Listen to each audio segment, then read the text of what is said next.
All right, indeed, a very, very good morning to you. Thank you so much for joining us at this edition of the Tackle. It is a State of the Nation edition, the homestretch of the 4th of August. Hey. The 2nd of August 2022, tarehe mbili mwezi wa 8 mwaka 2022. I hope you're doing well.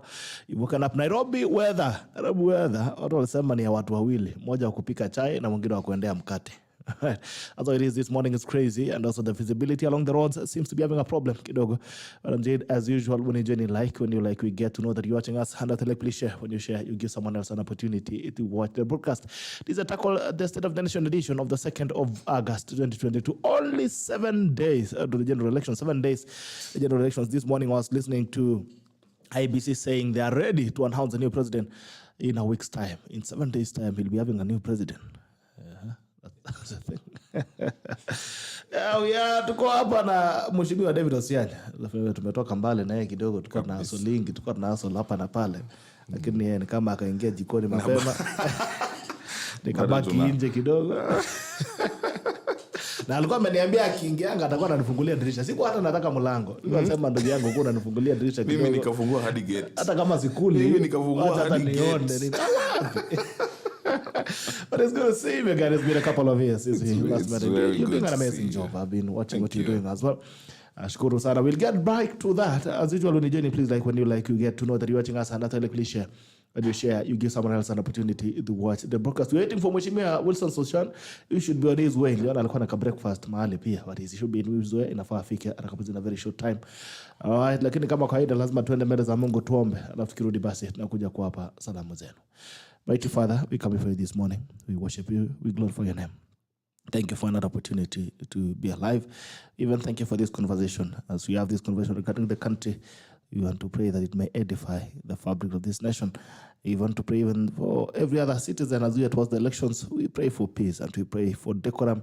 We also pray for discipline among the political class so that we can continue to have a peaceful country. As we have this conversation, may you be with us and meet every tackler at their point of individual needs for we pray, trusting and believing. Amen. Haya. Nani ameweza kuamka mapema hii? Right, boy child falling from Malaba to Malaba. Asante sana Farid Faraji. Good morning to you my brother Simon Murage. Sound please. Haya, ndio sisi. Kevin White falling live. Asante Kamugisa Ivo watching from Uganda. Good to see you our guys from Uganda. Simon, watu wa Uganda mmetweeta sana. We are coming very soon. Tutakuja Kampala Uganda. Tukuje tupige story hapo kidogo. Simon Murage tuko huku diaspora. Nice to see you by the way. Unanunua suits wapi? Amazing. Ni yule fundi wa Karua. Hii yangu niongeleshe kado. Lakini nimeona kama waziri yeye anakuja na ubaya. Yake ni ya UK. By the way, I do all my suits locally. Hapa Kibira. Are you sure? Yeah. Because I have long arms. By default, Mungu akafungulia njia buy Kenya, build Kenya. So I have a fundi of mine called Majwa who does all my suits. I mean it. Ala? Ukweli wa Mungu. Mimi si waziri wa biashara tu hivi na ujasiriamali SMEs. Lazima ni promote kwa vitendo. Sasa wewe kuja kwa fundi wangu kama uko na wako ni sawa pia. Fundi wangu na Eldoret sasa anacheza kama correct. Naona si mbaya. Very good. Na hiyo inaitwa Parliament Blue. Parliament. Aje kama ulienda polling station kama utasema Parliament. Sasa unasema Parliament. Unajua at least wewe ulipanda aircraft. Watu wengi Afrika wanapandanga Wizcraft. Lakini ndege zile ndege. Craft ni craft. Bora craft. Any craft is a craft. Alright, Shagwa anasema Seoul joining and listening to you this morning from Seoul, South Korea. But was South Korea, thank you so much for tuning in. Boni at Government watching live, thank you. Kimgatia _Laban following from Westlands, Nairobi. Salimia SOSSION na OSIANY. Haya, umesalimika. Jackson Kibruta following from capital city of Kenya. Nice to see you. Nice to see you too, Jackson. Kimutai Rotich, good morning, bit of diaspora logged in. Thank you so much, diasporans. You make us happen. Titus Kitit watching live from Nairobi. Asante. John Lopere following in from Naivasha. Just from Naivasha as well. Good to see you guys this morning. Let's look at the traffic situation on the road very quickly. Alafu tuje tuingie kwenye mjadala. Mbio. Masaa kidogo zimeenda. to apologize for that. Looking in at Mombasa Road inbound towards the CBD, nothing to really worry about. Just the normal traffic kidogo around about pale Nyayo Stadium, and also heading in towards El Selassie Avenue. Uhuru Highway in between El Selassie roundabout and the Kenyatta roundabout is looking a bit jammed up kidogo, kama imeshikana kidogo. That Aerodrome Road on Nyayo Stadium looks a bit snarled up. Bujala Road jam traffic kidogo tu, lakini sio ya kutishia. Kiangalia wapi, looking at Ngong Road is looking all clean this morning, except I don't know what's going on here.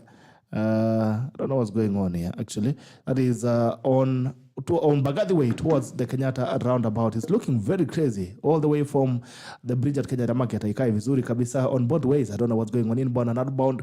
Also, there's some traffic at the Kenyatta roundabout heading towards Nairobi Hospital. No, not Nairobi Hospital, heading towards the library, National Library. Agnes Kodek as well heading towards the Arlingam roundabout.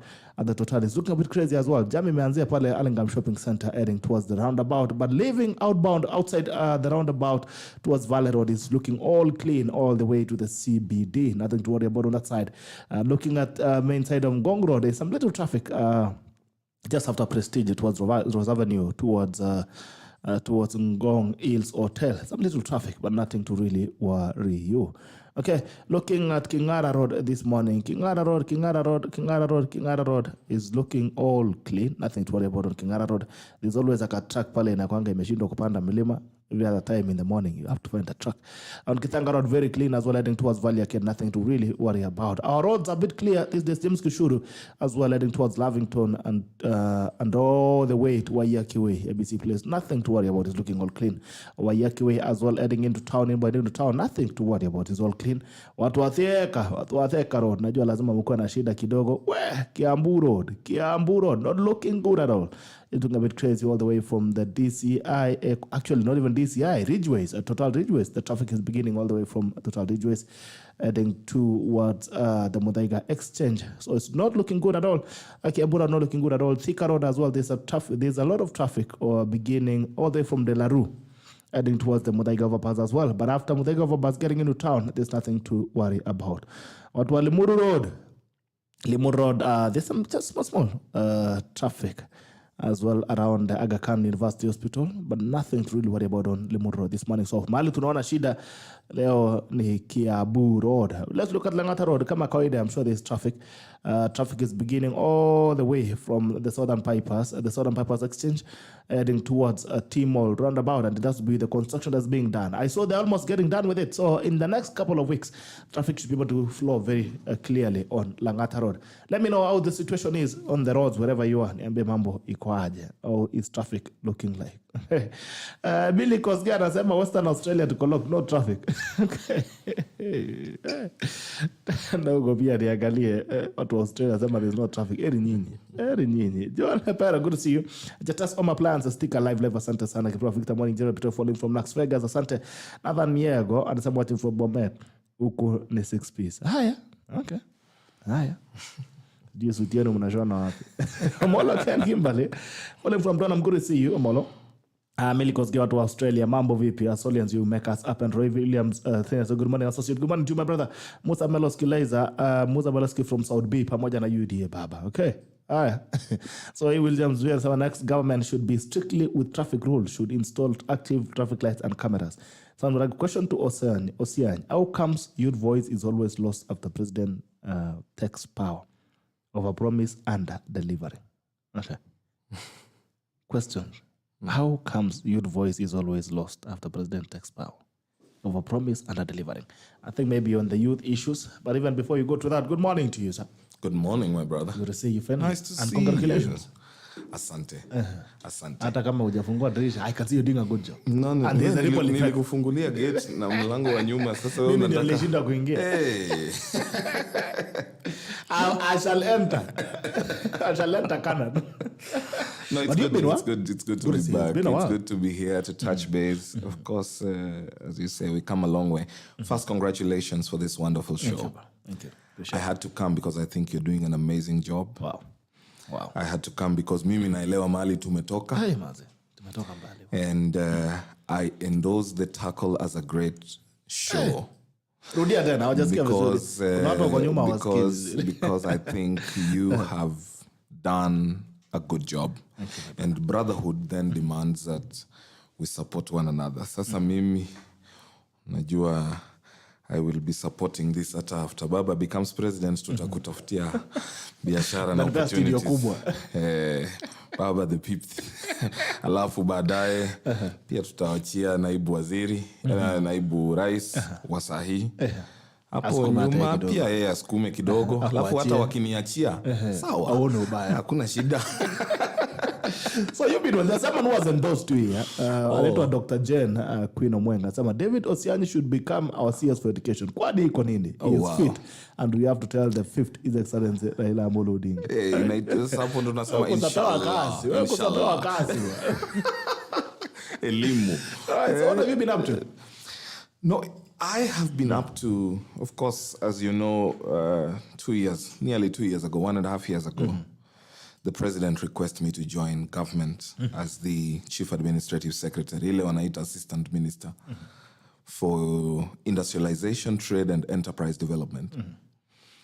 And so nimekuwa nikisukuma gurudumu na dada yangu Betty Chemutai Maina, the cabinet secretary, a wonderful lady. I have been blessed to be led by Betty and to deputize her. Tumesukuma gurudumu ya nchi, tukijaribu kusukuma sera, kuhakikisha kwamba sera zetu za biashara, za kupanua viwanda, ama za kuzalisha viwanda, ziko sawa sawa. And that has yielded quite a bit of results.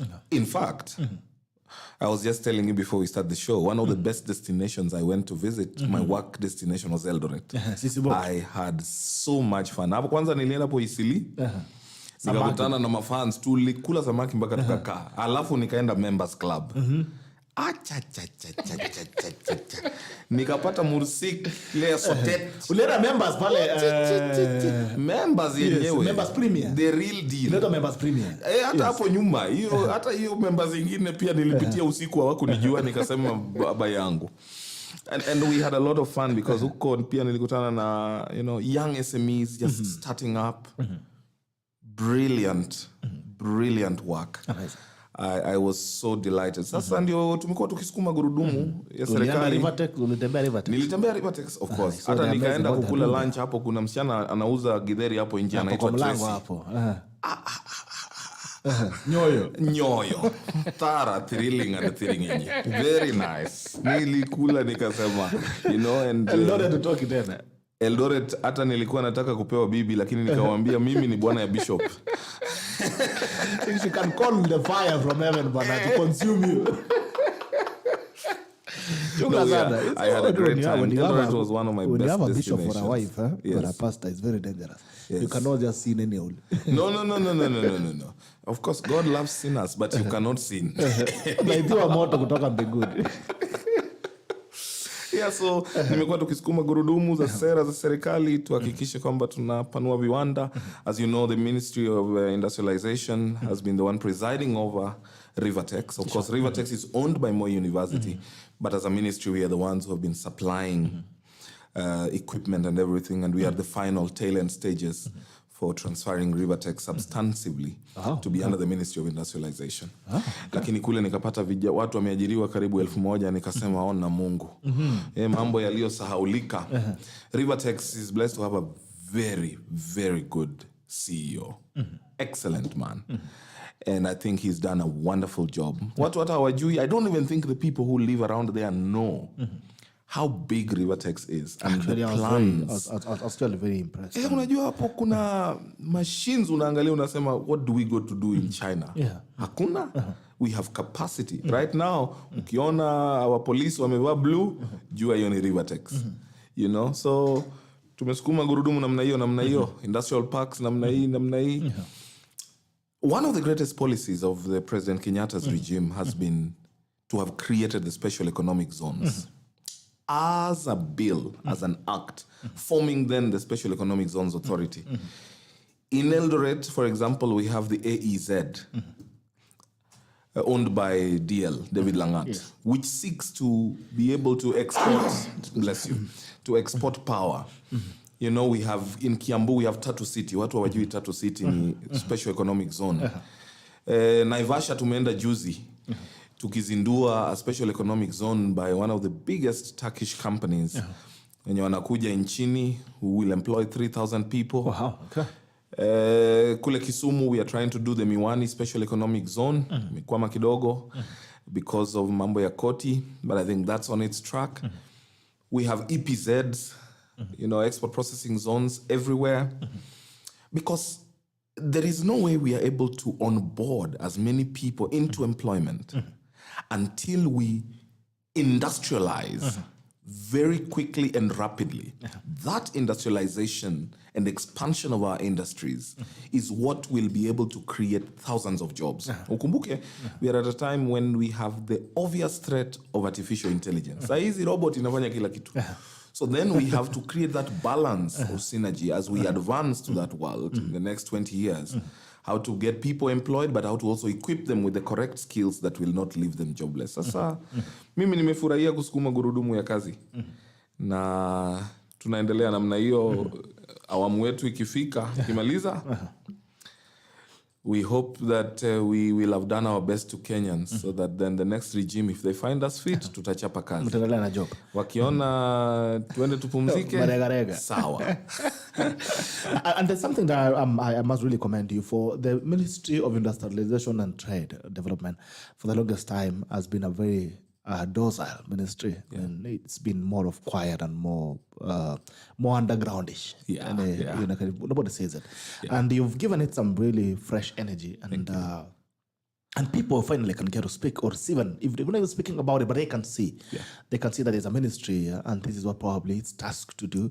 And this is what it's doing. This is the much that they've done. Maybe we might not have been able to achieve much within this frame, but at least somehow we can see some activity. How would you say, you as a person, do you think there's something that when you saw there that was wrong, that it would be fixed, and that's how you've handled yourself because you've given it a face? No, first, I believe that when young people, unajua, every time young people are given opportunities at this level of governance, when they don't perform, they spoil for other young people.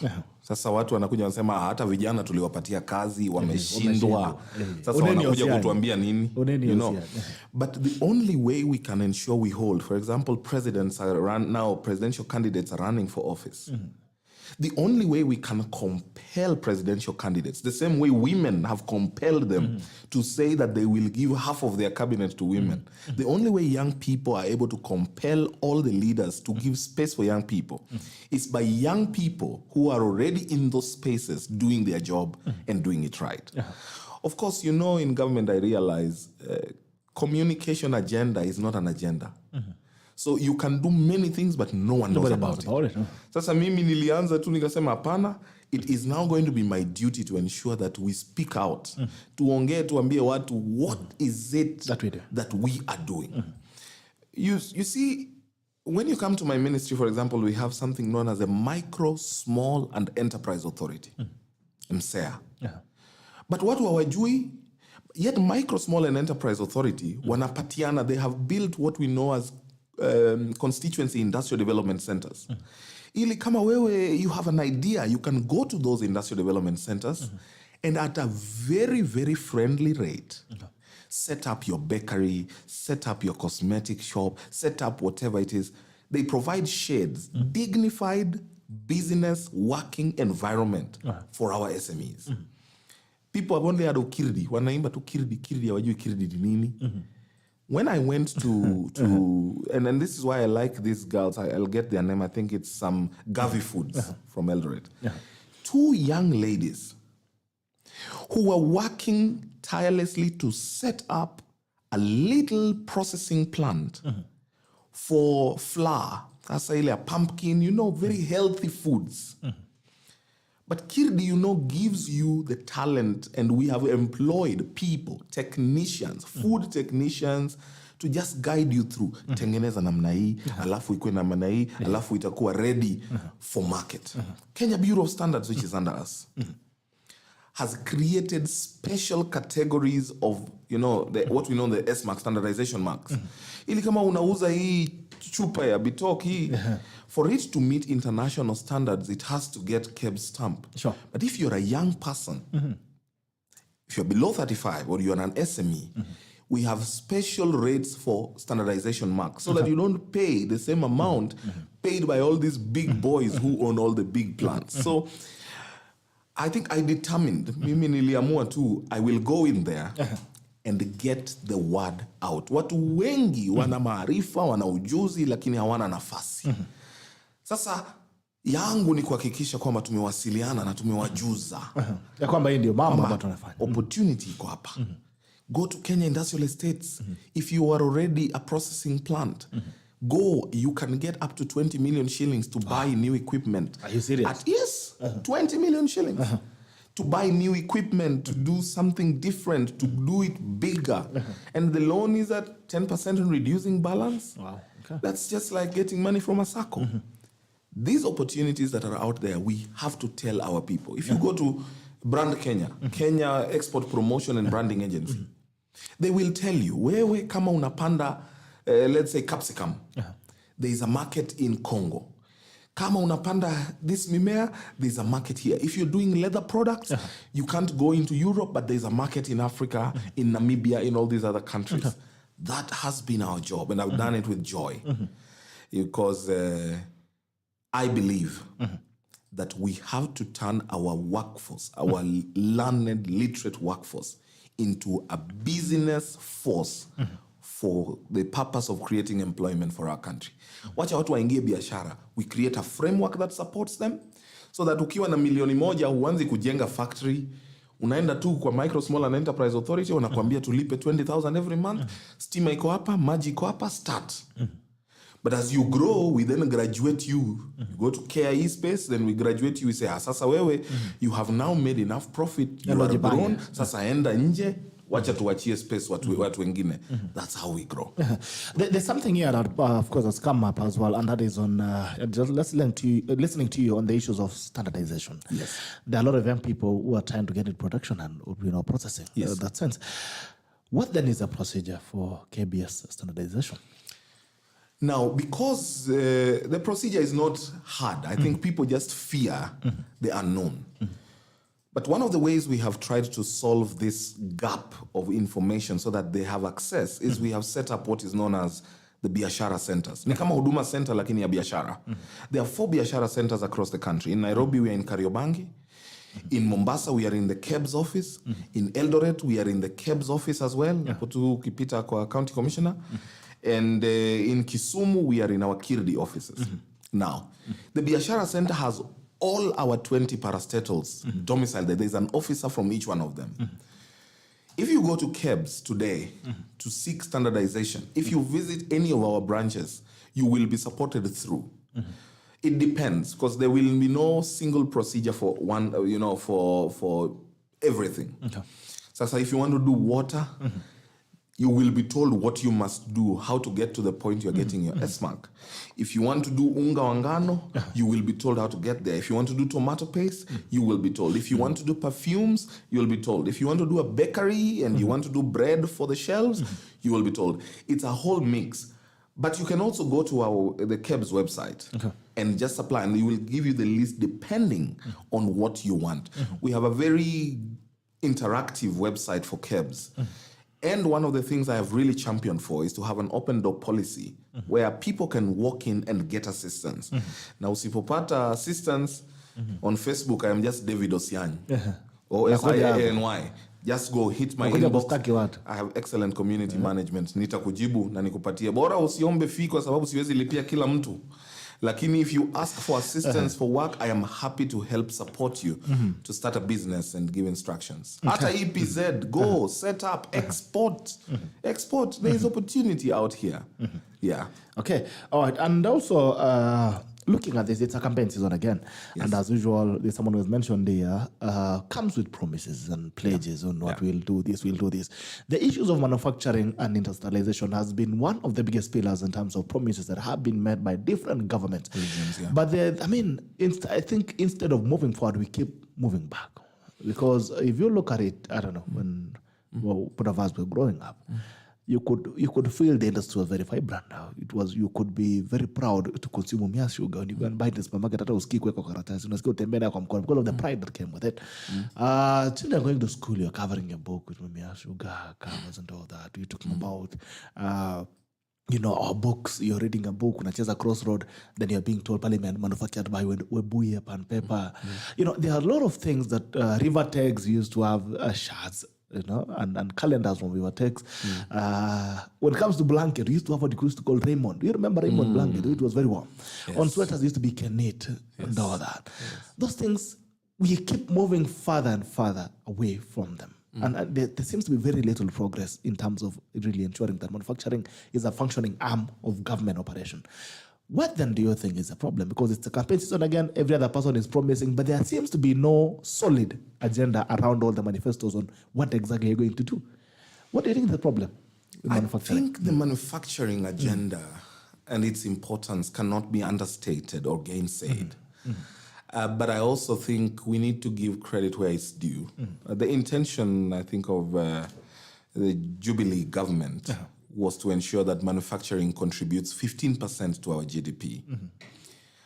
In between that time, the last 5 years when that was the intention, as Big Four agenda was created, with manufacturing being one of the key four agendas, we now say that manufacturing is contributing 11% to our GDP. And that's because we also had a time when COVID just ravaged through the whole world, affecting businesses, getting them to shut down. Inflation is now a global problem. Countries like Kenya are projected to be going through tough times in the next few years. If we are in a tough time, we haven't seen it tougher yet. And yet there are countries around us that are doing far worse than us. Now, the manufacturing policy is a policy that we have just redone the manufacturing policy, hoping that whichever government comes through will adopt it, in which we suggest how to collaborate with various arms of government to achieve this important agenda.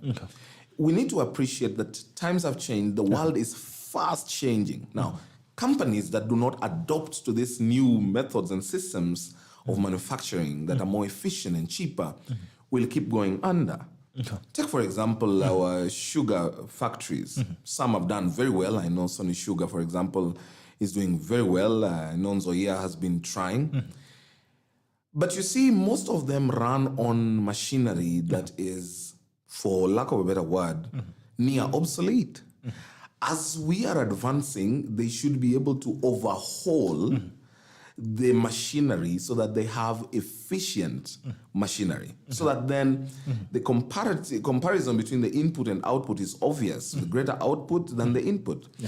But if you have machines that still consume too much power, that break down every so often, and yet as government, there is not enough money to plug in to be able to get a new machinery.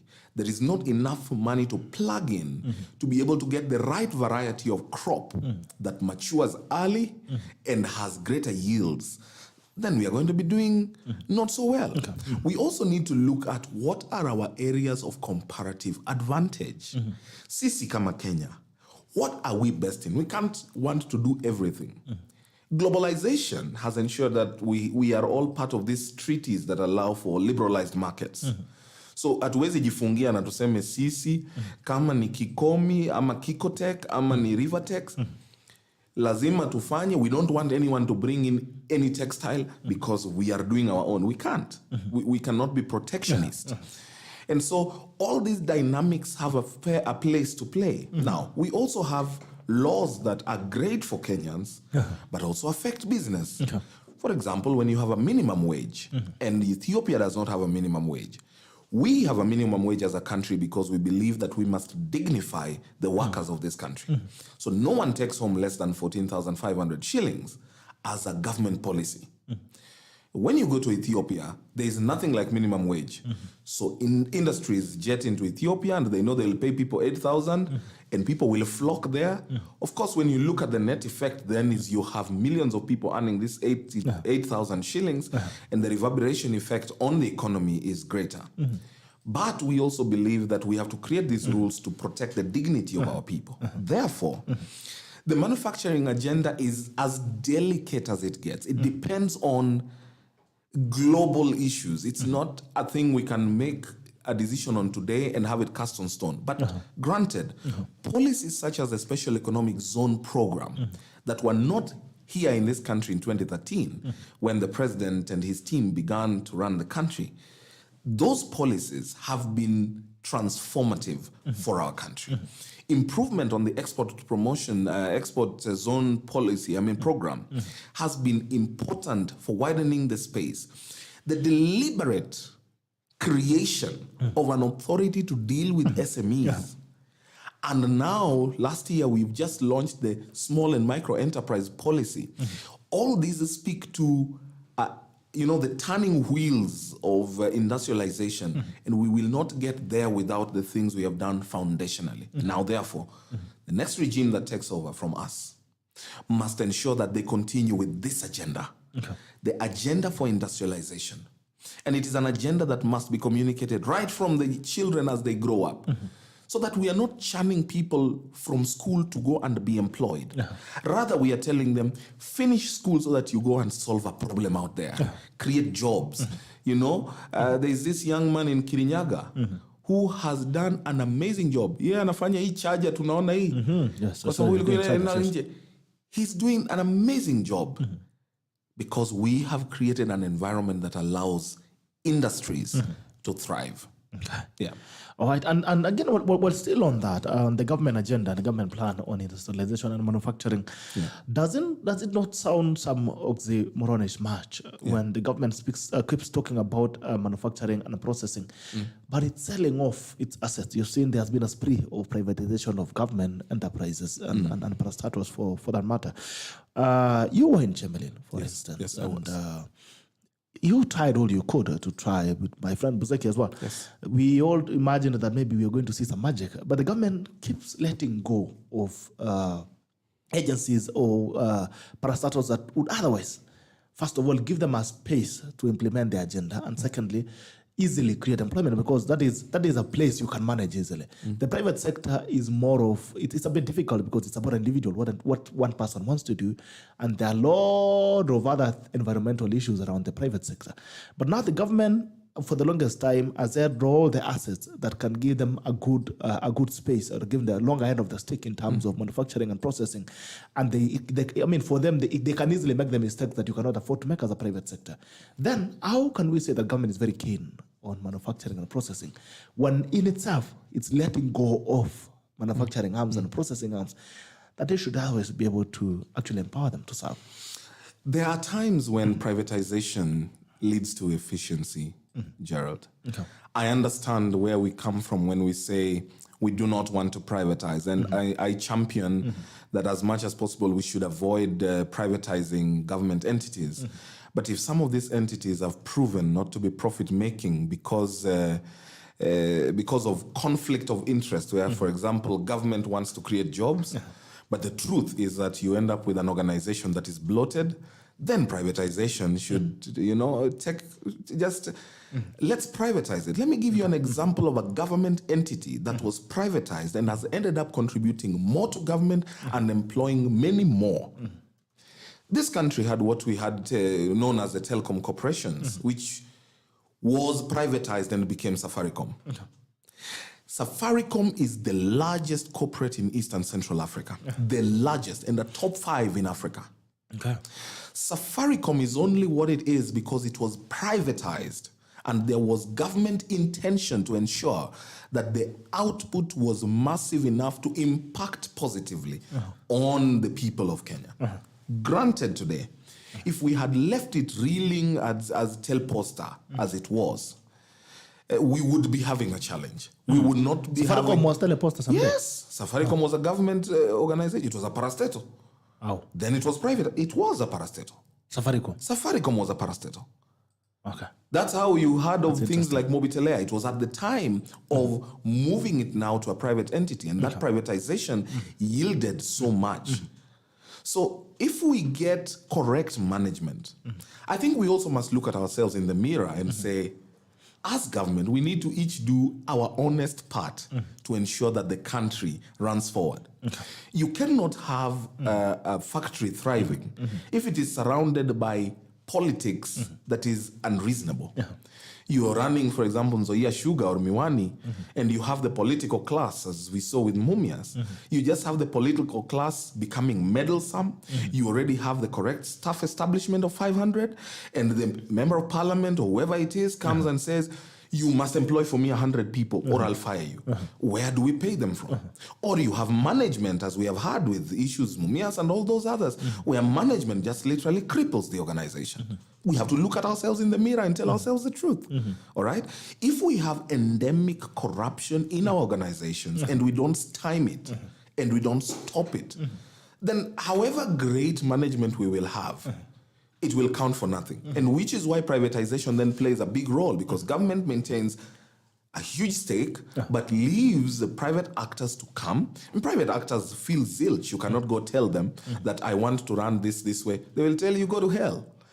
And in so doing, they will create lean and mean organizations that will have greater output. You must look at organizations beyond their production of goods. You must look at organizations in their production of incomes and taxes paid to government that then affect government. If you pay 1 billion shillings in tax today, what you have done, assuming that to create a normal dispensary level 3 fully equipped is 20 million shillings, what you will have done for this country is to give us 50 level 3 hospitals across the country. And if each hospital takes care of a population of about 2,000, and you have done 50 of them, then you have affected 150,000 people. That then is the essence of privatization to an extent. And so there has to be that critical balance. Yes, we must not give away everything that government owns, but we must also ensure that we justify why we have to privatize some entities.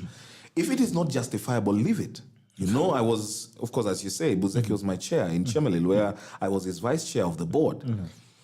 In Chemelil, our biggest problem was people are saying, listen, our forefathers gave this land to Chemelil as nucleus estate.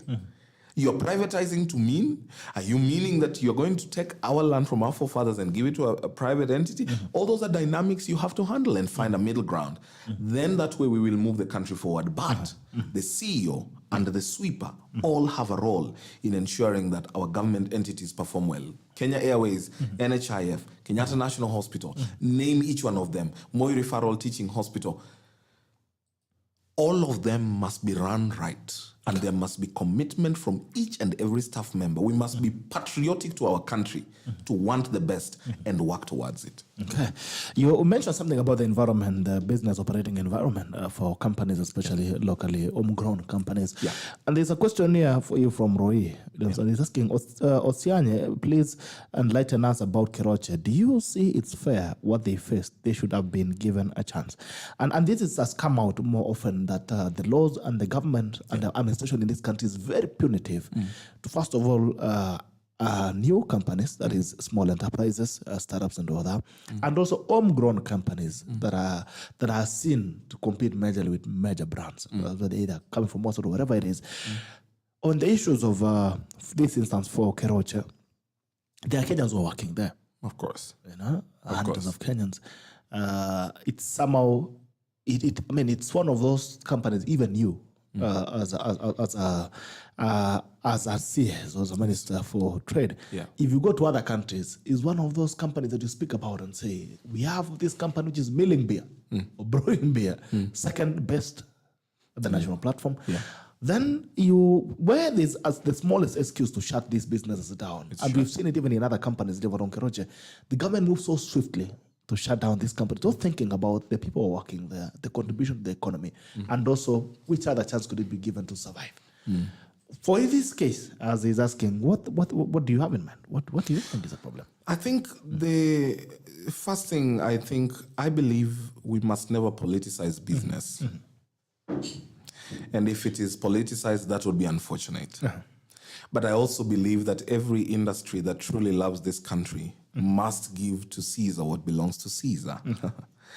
And so if Madam Tabitha Karanja hasn't paid taxes and has evaded taxes and has defied the structured agreement with Kenya Revenue Authority, then she is also being unfair 2 Kenyans who would be beneficiaries of her taxes in roads, in healthcare, in all these other processes and procedures that edify our lives daily. If at all it is shut down because of politics, that would be unfortunate and tragic. But from where I stand and having asked, I was told by my sources at KRA that Madam Tabitha just did not pay her taxes. And they gave her a window to try and agree structured manner of her meeting her obligation, which she defied. Now, if you defy that, then you're not also being kind. It may be good. You may end up playing to the gallery out there and saying, I'm being hunted down because I belong to this side that is seeking the presidency. I'm not ascribing to this side. But if you know the truth inside, because, you know, Gerald, I am also a Christian. Yes. So if Tabitha knows that the truth is she hasn't honored her end of the bargain, that she hasn't paid her taxes, that she hasn't met her obligation, then that would be unfortunate. Okay? I am a promoter of local industries. East Africa population now, with the addition of Congo, is hitting 300 million, just about the same size as the United States. I want Kenyan homegrown companies to take over the East African market. I want to arrive in Lubumbashi and find the people having good time, having, you know, whether it is senator or whatever it is that Keroche does. I want to travel to some part in Uganda and find Keringet. I want to be able to go to Tanzania and in the hamlets and villages find KCC.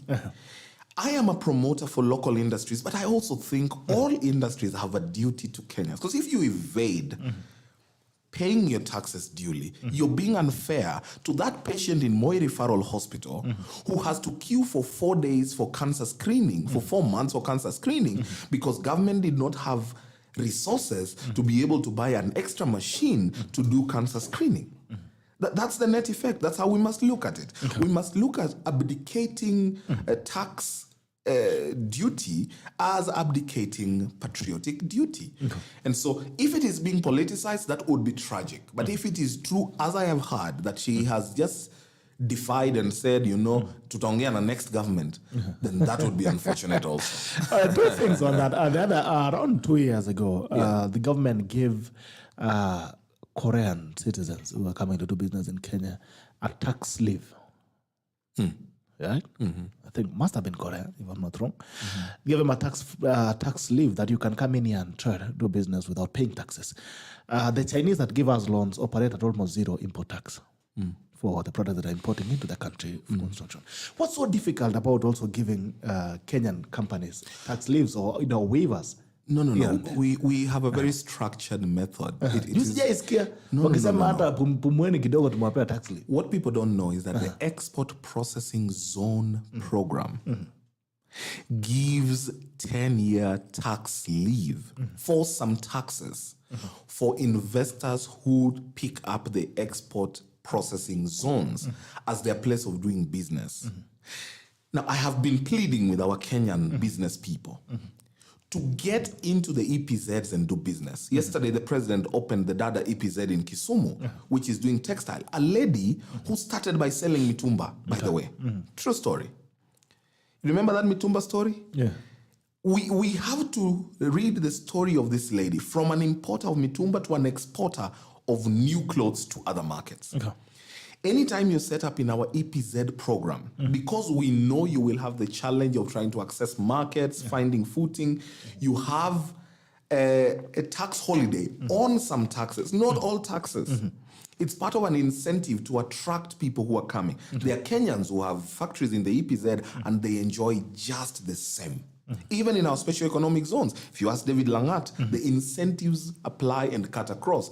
He will tell you he was allowed to import his equipment tax-free.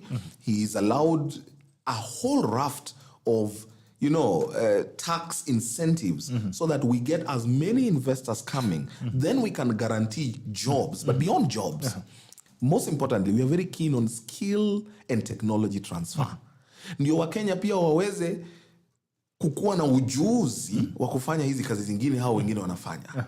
That is our intention. So it's not that it's something that was dedicated to watu kutoka nje na watu kutoka Kenya. No. That would be incorrect. And so let's take advantage of all this. And this is why I am here, to also inform people who don't know, so that they get to know. All right.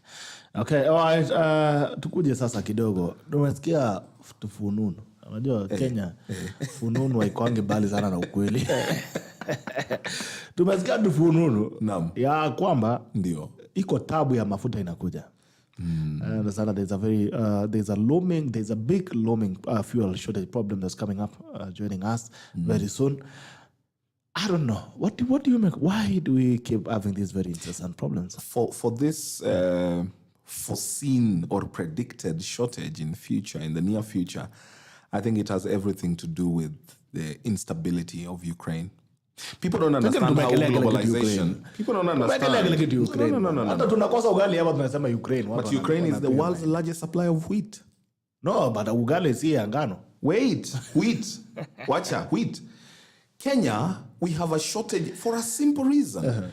That ugali is our staple food. We don't produce enough that we can... It's our staple food. From Mombasa, from Lamu to Lodwar. Ugali is our staple food. So there is surplus, for example, in Tanzania because matoke is their staple food. They therefore bring it to Kenya. And we have this shortage because of that. And secondly, you and I know that we operate in a country that just has cartels. So people have decided to keep grains or to keep flour, maize flour, and just do business with it, sell it at its peak. It's a country where cartels get away with literally everything. All of us must be tired. We must decide that we are tired of cartels and we want better. And so those challenges abound. But for fuel, because Russia is one of the largest exporters of fuel globally. Okay? You talk a crisis here, my friend. For the first time, people in America, people in Dubai, a friend of mine called Steve said, why? Because he's been driving, his 5.7 cc. Inakunywa mafuta lakini haihisi kwa sababu huko fuel inakuanga 50 bob per liter. For the first time, even in Dubai, in the Gulf where fuel is bountiful, they have a crisis. People are parking cars. Because it's a global problem. I don't want us to think of our problems removed from the world. It would be like saying, hapa Kenya, COVID inatuua. Why did we appreciate that COVID ilikuwa inaua watu Italy? So the same fuel crisis is the same. So it's looming. I have heard. I cannot authoritatively say because that one is under Ministry of Energy. But I have, hata mimi nimesikia fununu kwamba kutakuwa na shortage hapa mbele. Sasa kama serikali nasikia fununu bwana, sisi hapa nje tutafanya nini? No, but I really hope that it resolves. I think Sirkal, I think you are lying to us a little bit. Tell me. I remember a couple of weeks ago. Yes, a couple of weeks, exactly actually 2 weeks. I was in Eldoret. On a Friday, those stories zilianza pia. Mafuta, shida uligora bado unaambiwa hakuna mafuta, nene. Now, I struggle to get fuel to come back to Nairobi. But unajua kuna hii pia that the operators wanafanyanga mchezo as they wait for adjustment of the next month's rates. Sasa, at what point do we differentiate now? This? Because there seems also to be a lot of politics in fuel. So at what point do we differentiate Ukraine and also Ukraine wetu hapa Kenya? Unajua kama tuko na a lot of Ukrainians here. So, mimi unajua. Kidogo nilisikia mafuta hakuna kidogo mafuta iko. Sometimes I feel bad that the constitution can hold our hands like this. Because if it were back then siku ya Nyayo, hii mchezo hii petrol stations wanafanya ingekuwa. Okay, so fine.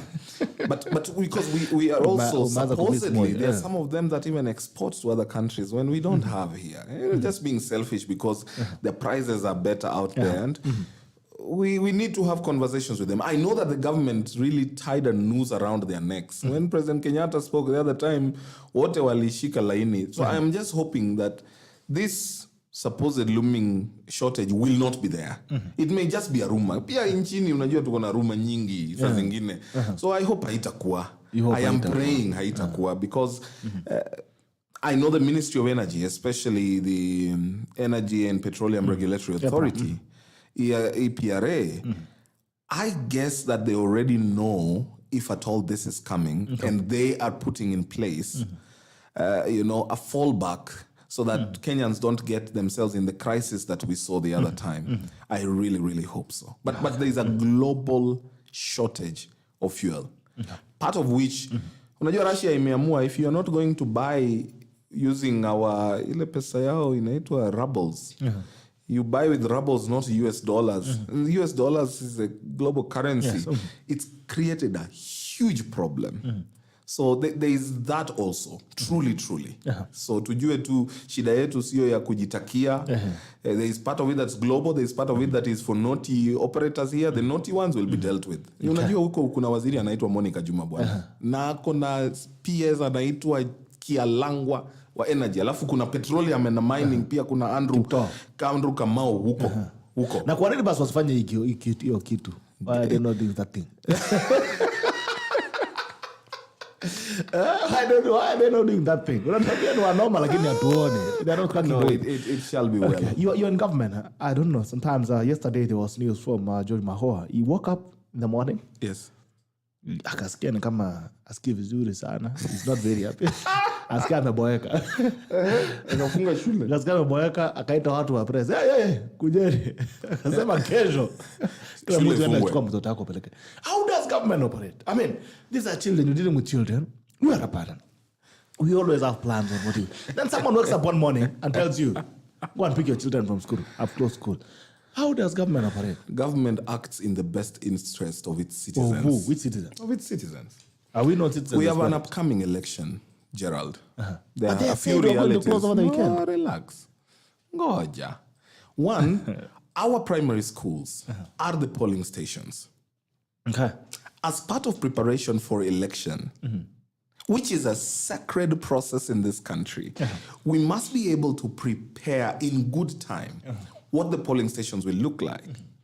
Because some schools will have 3 polling stations. So polling station is no longer what the school was. That's now a center. But the stations could be 3 within a school. In terms of mapping out these polling stations and preparing in good time, you need lead time. We only have a week to election. So give it to Professor Magoha.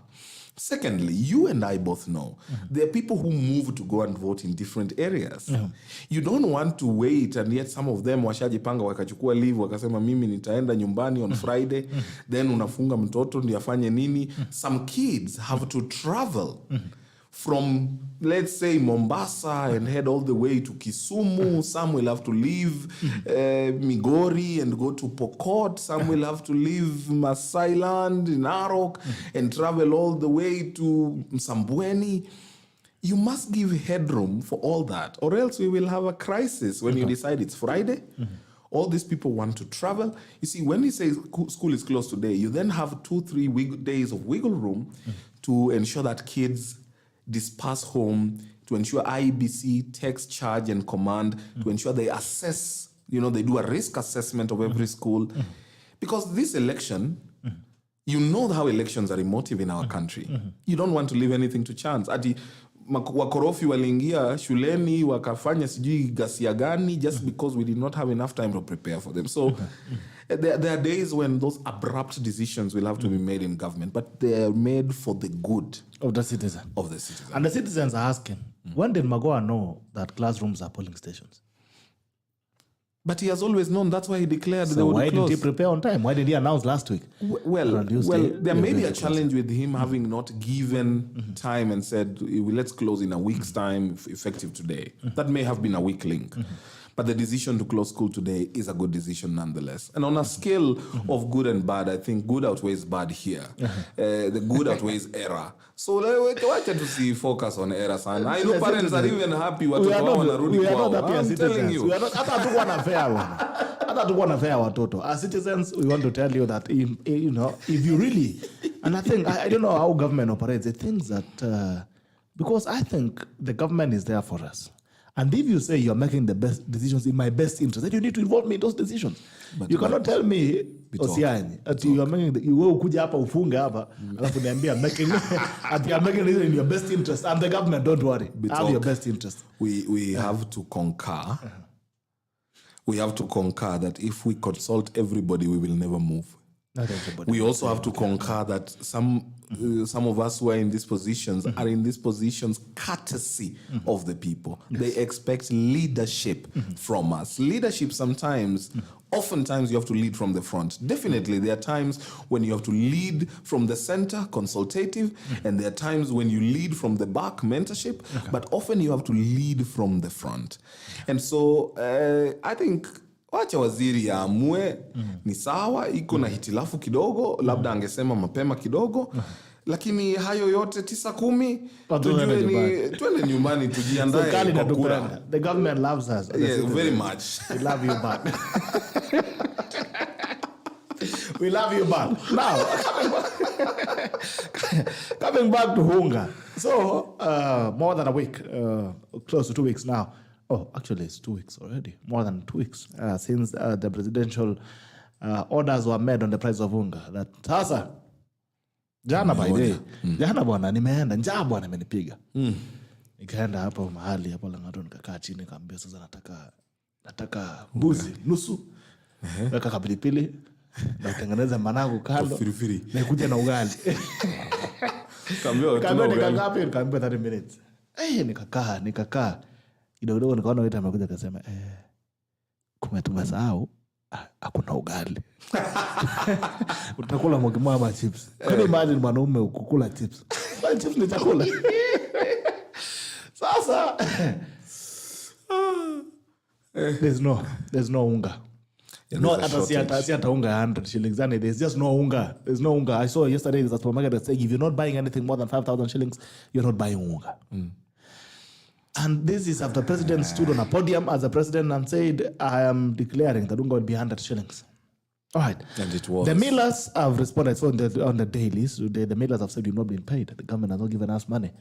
Now Munya has come up again with another story. Munya. Let's come again with another kipibu. Waziri wa kilimo. Ndio. Sasa iko wapi unga ndugu yangu? Yaani tumekosa kila kitu hata ugali imeenda bro. No, well, so I haven't read the dailies. But... Can you imagine upewe ranch na chips? Sasa hiyo tutafunga isili jameni. Tuweza baki na chips bwana. Hii ni mambo gani? No, I think I started by saying, ugali is our staple food. It is the meal that is eaten in every homestead every day. I can nearly guarantee 90% of homesteads have it every day. Okay. That brings its challenge because there's that huge demand for it. Sometimes, I think there's usually just a shortage of maize because of cartels. No. Gerald, you and I both know how these people do. These guys are crooks. You and I, if we had the chance to deal... Millers wanasema wana shida. Unga iko. Lakini serikali hajatupea pesa. So how has that got to do with shortage of money? Gerald. We love you, government. We love you. Kama wajalipo. Sasa hii ndio shida ya kukuwa waziri wa biashara na viwanda. Kuna hapa. Waziri wa kilimo angekuwa hapa angetujibu. Kwa hata mimi nataka kumuuliza ni kweli? Kwa sababu to the best of my knowledge, millers were paid. So if they are complaining that they haven't been paid, I don't know whether it's all of them complaining, a section of them complaining, one of them complaining. Hii Kenya pia iko na karata mingi. Unaweza pata mtu mmoja aliachiliwa kwa sababu unga yake ilikuwa na hitilafu, anakuja kusema sisi hatukulipwa. So I don't know how many millers are complaining. Is it all the millers? Because what I know there is an issue of hoarding. They have an association. That's happened. Hoarding. Watu wamenunua wakaficha. Sawa? So that in itself creates a shortage. If millers have not been paid, that's another shortage. Sasa itabidi tutafute bananas tuende Gusiland tuone tunaweza pata tukikula tena banana sana kukuwa na shortage nyingine. Asema tena serikali sema tumelipa wakulima wa ndizi subsidy. Ndizi inakuja wakisiku waseme sisi hatujaona pesa gani. Hatuwezi kuachilia ndizi. You see, government is only trying to backstop and buttress the citizens. But where is the backstop? Because if you can remember, OSIANY, in all honesty, we were given, they said they're going to give us subsidy for 30 days, right? It was for 30 days. Which is what has happened. Now, we're almost finishing the 30 days without the hunger. No, unga's been there. It's just been a shortage in the last 1 week. And a supermarket. But I'm ready to go with you. I'm ready to go with you to after this show. Supermarket last week na nimenunua unga. Tuende na haya supermarket sasa tukimaliza hii show, tuingie supermarket, tuende tuangalie. So easy. There's been a shortage in the last 1 week. Okay. But I think unga has been on our shelves. We agree unga has been on our shelves. Oh, at 100 shillings. Gentlemen, if you have, kama umenunua unga ya shilingi 100. If you are watching, because we have Kenyans here. These are citizens. I have. Wanakula unga. Wewe hata wewe ni serikali usiongee. Maybe they saw you wakapunguza bei, wakakupea 100. So if you are a Kenyan and you're watching us and you bought unga at 100 shillings, unga ya serikali na shilingi 100, please let us know, because the same guys who complain. So kama umenunua unga na 200, tuweze kusema mwache kuzungumza serikali. All right, switching the gears. And maybe I don't know. The government needs to be more deliberate, especially on this, because the issues of food sustainability is an urgent issue. It's not something that can wait. When we are saying Kenyans are not eating, they're hungry, then it cannot be a subject of the bureaucracy of governance. Of course. It has to be a decision that you're making, and Kenyans can be able to get a relief ASAP. If you really love us the way you're saying, like, oh, we love you guys, our vendors are our best interest, I think there needs to be more speed. And now, even as we close up on after discussion, what is a sustainable solution to food security? Because, it's an issue of even dignity, dignified citizenship. Can you imagine citizens who cannot eat? What do you think is a sustainable solution to production? Food security? Yes. Production. Mm-hmm. Production is the only way out. Production would encompass ensuring that the input prices, especially inputs, are, that government supports by plugging in on inputs. If we do that, and farmers can be taught to do the right variety, just proper knowledge, agronomy, ensuring that we know which land can produce what, we will do very well. But also there is need for us to accept to do business with the region. We will not have a shortage if we just let, for example, Uganda just sell its maize here, There are intricacies around all these trade agreements. But eventually, we will just have to have a common market, a proper common market for East Africa. Common market here, therefore, meaning that we can each buy and sell across the region without a challenge. These things will be unheard of. Because there are parts of the country that can produce, but can only produce so much. There are parts that have been under production for a long while, so the productivity and the yield is not as great as it was. There are times when inputs are expensive, and that's up to the global markets. So if government doesn't subsidize, then it becomes a challenge. So production, and large-scale production. What we had started with Galana Kulalu was an amazing project. It stalled because of problems that we may or may not know. But such ventures that would claim tens and hundreds of thousands of acres for proper production will be our only way out. And so until we get into massive, large-scale production, we will continue having these challenges. And then that's not good. We have to be a food-secure country. And food security is one of the big four agenda issues. And I think each leader, especially our elected leaders, must be at the forefront of ensuring that we change policies on production and support it. The problem is usually when we start on those ventures, you find interests of people who import into the country. Wananunua watu, mnapigana, you forget the bigger goal and agenda, you frustrate what is good for Kenyans, and it just lies there. So production. It's the way to go. Yeah. And I think it makes more sense to subsidize at the production level than to subsidize at the consumption level. Yeah. Of course, by all means. Because we have a lot of millions to subsidize unga, but we cannot subsidize fertilizer. Yeah. So if we subsidize fertilizer and people can afford it, I tell you, people will do well. They will have income for themselves. We will have enough food for country, and it will go a long way rather than subsidizing at the consumption stage. Okay. All right, rolling into yes, it's 7 days to the general elections, and we've been having the other around a week. We've been subjected to a week of drama and movies between the DCI and the IEBC. We have Venezuelans who are coming here, walk around, or they illegally here, they don't have passports. There's been drama. I don't know how far it has gone, but the big question is are we ready for a general election? Do you feel we're ready to deliver? I can only speak as a spectator. Yes, I think the IEBC has done everything to try and assuage both sides and allay them of their fears. I think the IEBC has done its best to try and address every issue raised by every side. They say they have focused on the issues of the previous election that led to the courts nullifying that election.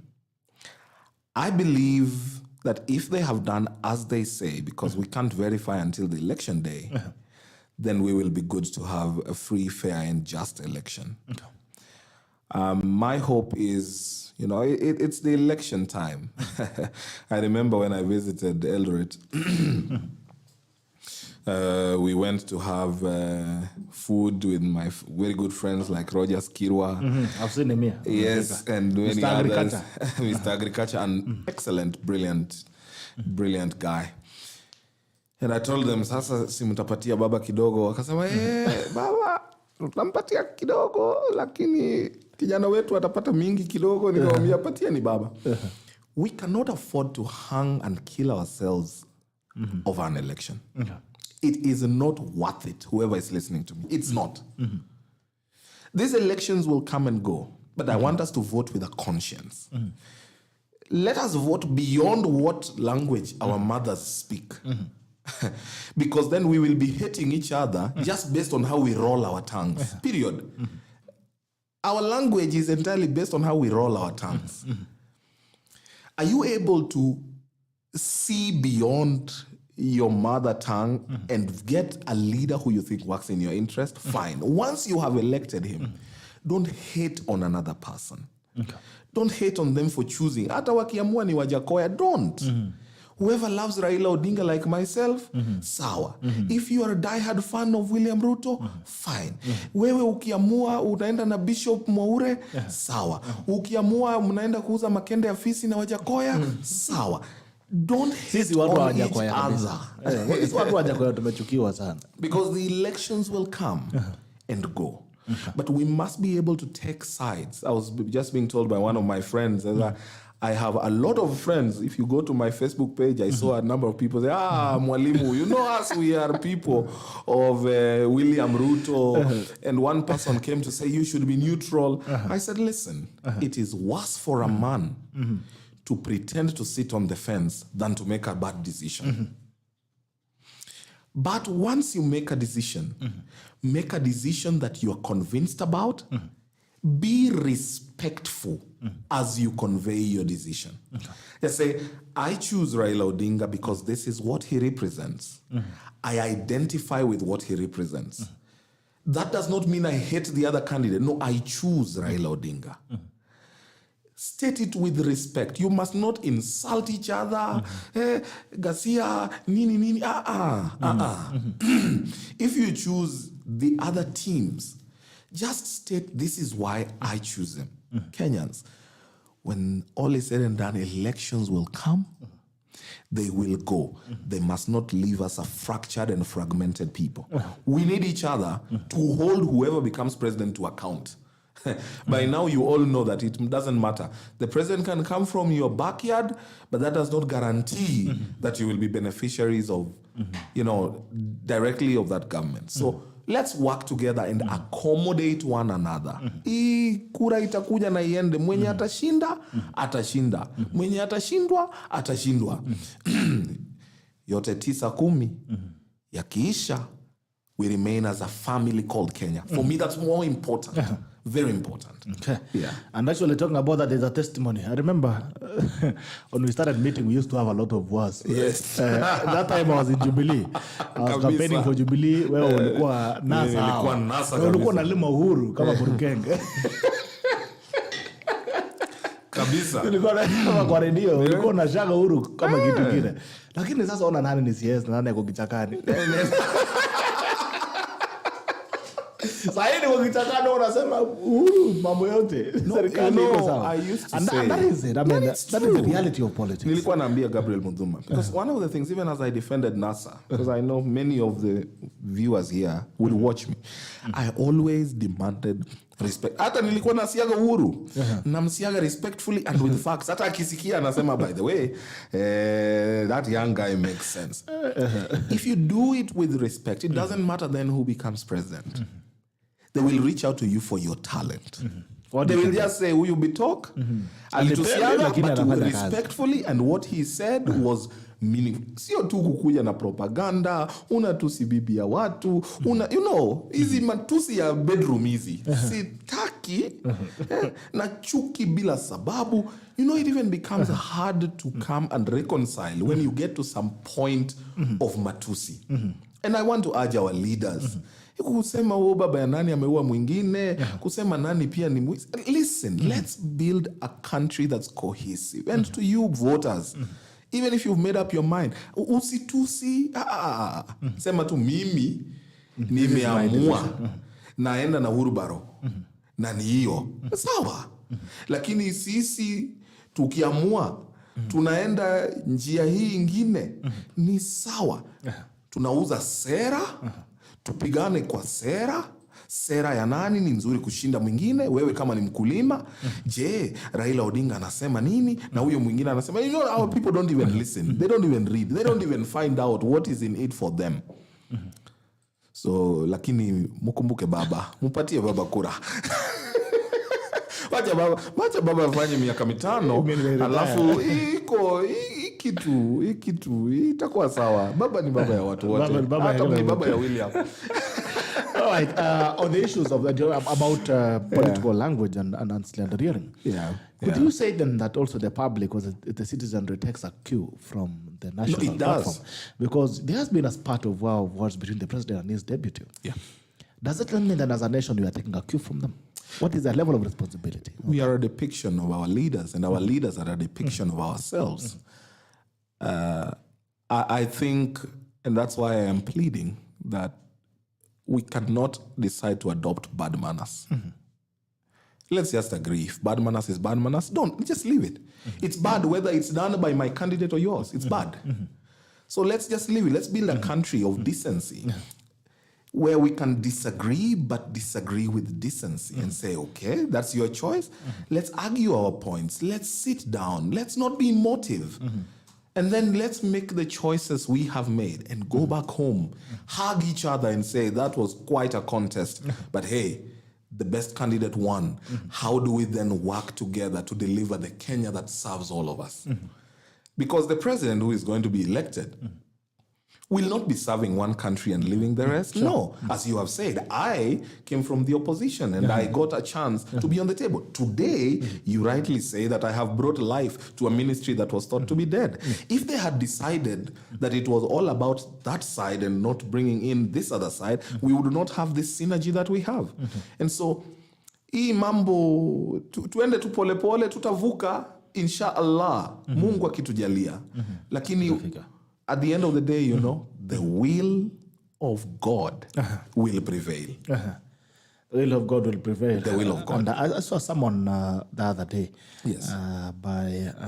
there's this pastor from Kingdom Seekers. And he was saying that Christians have a problem of putting faith even when you should not be putting it. He was saying, by the will of God, this and this should happen, but we don't come out and vote. Maybe it also challenge any other person that could tokeni na mupige kura.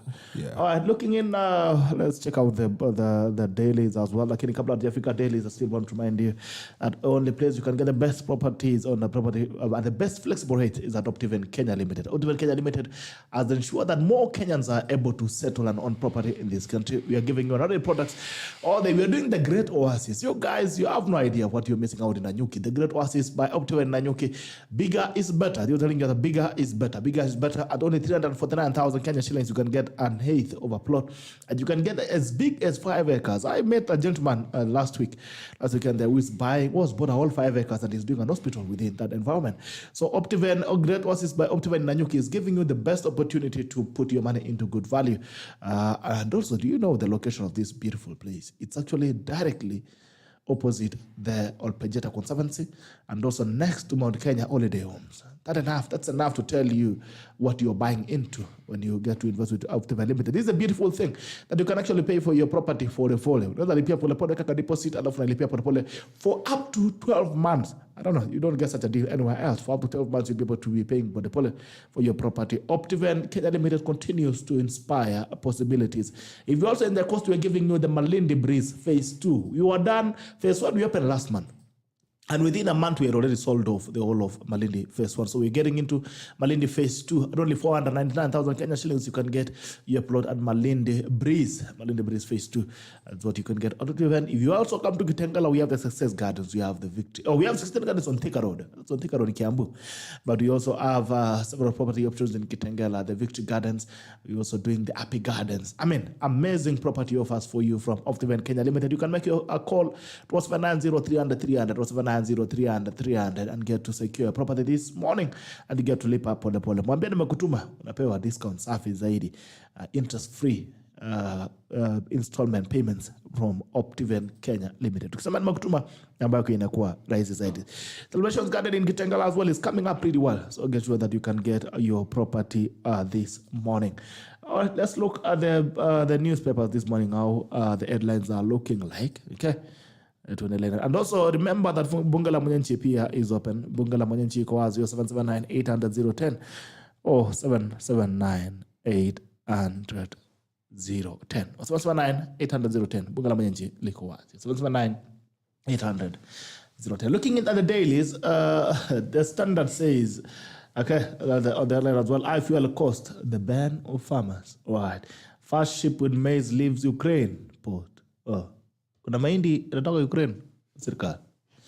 Kwa maize inatoka Ukraine. Okay. It's the home of food, man. I told you. Okay, party all night after Euro win.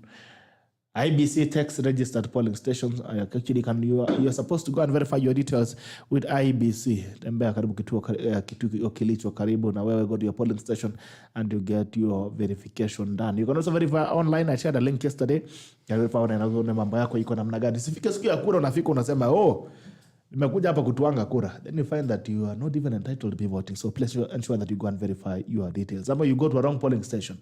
So ensure that you go and verify details. Alafu mambo yako iko shwari. There's also a question I want to ask after this.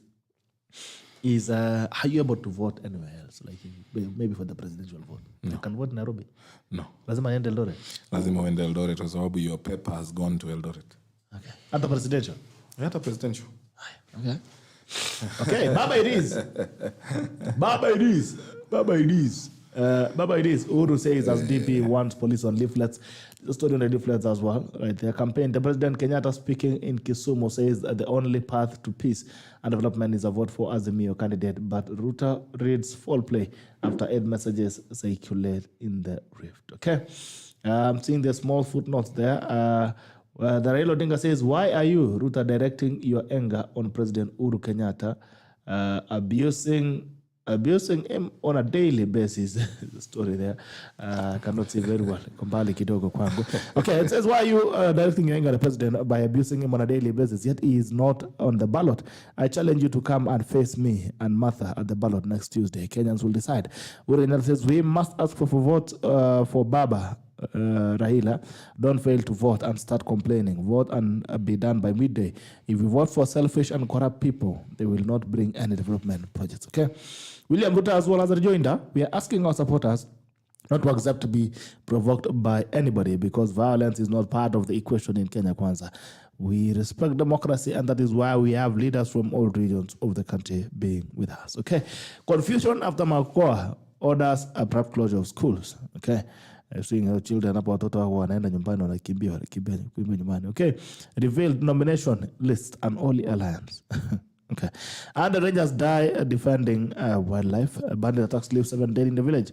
And night attack, torching of houses by militia Visa Malaysia leaves 7 people dead in Turkana County. Okay. On the Daily Nation, President Raila. Is it President Raila? It's now or never. A new layer of tarmac, a fresh coat of paint, new water and drainage connections, tighter security, and a stately air around Bondo. Hey! Okay. Is this a sign of things to come for the most famous son of the land? Forget 207. If ever there was a good chance for Raila Amolo Odinga to be president, this is it. Okay, that's on page 2, 3, 4, 5, and 6. Jaramogi versus Jomo versus Jaramogi and Uhuru versus Raila. There seems to be a contrast there between the fathers of two top guys at the president and Raila Odinga, and also looking back at the relationship between Jaramogi and Jomo Kenyatta. Okay, something you might need to read into. Telcos on the spot over voice and data complaints, harmful content specs too. Return of coffee's golden era in Mount Kenya.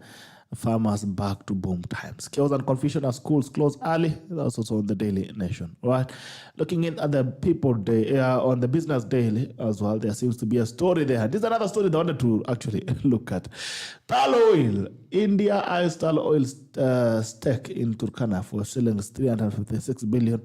By the way, was it my need to tell us where our mafuta went to? Since we are not talking about Ukraine, maybe hata tungekuwa na shida. Ngoto unaenda ngamia one, unachota mafuta yako. Unasonga. Yeah, the exploration. Yeah, so I don't know where I feel. Kuna mafuta ilipitanga na lori. Hazijairudi. Equity Bank CEO cites police for buyers in Moi Landro. Come out and vote. A change of tactics with 6 days to polls and surveys showing that top presidential contenders Raila and Ruto have reviewed their strategies, urging supporters to come out in large numbers. Bagoa order schools closed. Page 7 confusion its parents, teachers after abrupt directive as polls team starts dispatching voting materials to institutions. Kenyans spend average of 5,000 on monthly shopping. Okay. Ndio maana ile 6,000 tunapeana. Kumbe kuna 1,000 extra juu. Likewise, choices president. Page 6 Zuru says he's ready to hand over power to whoever wins. State House race, but urges voters to choose wisely, even as he thanks Kenyans for the chance to lead them for 10 years. Okay. On the Star, nasikia hapo, elect DP Ruto at your own peril, Uhuru tells Mount Kenya. You want the region that residents will live to regret it. Okay. Ruto and Raila slug it out to the finish line. You see the two pictures of the last stretch campaigns. Full bow. President Kenyatta claims the DP is corrupt and thrives on lies. Okay. Security concerns. Government clash with Ruto over 8 leaflets. House helps to earn 15,000 shillings monthly in new wage car. By the way, your house manager or house help that you have from next week, from when? There seems to be a review, and you can only pay a minimum of 15,200 shillings. 15,200 shillings per month, okay? My government, iconic Kuru Gardens Museum to attract 2 million visitors annually. Mambo takuja kuziangalia. Relief as Kitui receives oxygen plant from investor. All right, good news right there. Okay? Daktari, usiye. Yes, please. Umesikia magazeti? Kuna mambo mengi. Mambo ni mengi, masaa ni machache. Masaa ni machache. Masaa ni machache. Anything you want to speak on around that? Pardon? Especially, I think it's reflecting more on the role between the president and his deputy. I think I don't want to get into the war between my bosses. Because those are my bosses. And mimi ni mtu mdogo wa serikali. Sitaki kuingilia kati ya wadosi wangu wanapopigana. Mimi ndio nyasi sasa fahali wakipigana. But I think, as I said before, we all should endeavor to respect is given and it's earned. Let's pick the best lessons from both. Let's leave the bad ones. Let's pick the best lessons from them, because there are good things about them, there are bad things about them. Pick the best, leave the rest. But we deserve as Kenyans to love each other regardless of our choices. And when you support your candidate, support them with respect. Don't insult the others because you support a different candidate. But above all, Kenya ni yetu sisi sote. So I wish, as well as we go to the elections, kila mtu ajitokeze apige kura. Kila mtu. Uende nyumbani. Piga kura uende kwao. Piga kura, enda nyumbani, ngojea results. Hapana leta usizue rapture. Leta nyoko. Just vote, do your duty, your democratic duty. If you, like I believe the IBC will render its judgment right and will be fair, let's vote, go home, wait for results, and accept. If we all believe the results have been fair, and if there is need for redress, go to the courts. And I know we shall be well. Yeah. Otherwise, mimi nashukuru sana kukuja the tackle today. And this has been a great time and a great show. I appreciate it. Asante sana kwa kunialika. I wish you well. SOSSION anasema ako Timol, mheshimiwa SOSSION is already too bad, too late. A little bit too late. Pole sana, itabidi umetafuta mahali tu kunywa kahawa. Sababu mambo anasema traffic mambo ni mingi. I want to speak to two people. I want to speak to the government first, and I want to remind them that they have a cardinal responsibility to protect the citizens of this country. When you swear on the Constitution, you must protect the dignity of the nation and also act in the best interest of the citizens of this country. There are things that are going on. We are getting into an electioneering period, especially the security arms, because we are seeing those are the people who are getting into scuffles with. There seems to be a political scuffle between the security arms and the aspirants of the particular class as well. At this point, you have the biggest sense of responsibility on your shoulders. And you are either the hope or the despair of this nation, depending on how you choose to handle this electionary period. If there are any Kenyans anywhere who are threatening the existence and the dignity of other Kenyans for political expediency, then you must act in the most speediest of ways. I don't understand why we could be talking about, for a government that has intelligence, that has ears everywhere. I remember your time at ungesema ati Moi ni mzee, ulikuwa unaambiwa ati Moi anasikia. Tafinywa. Sema serikali iko na masikio. Tunasema serikali iko na mkono mrefu.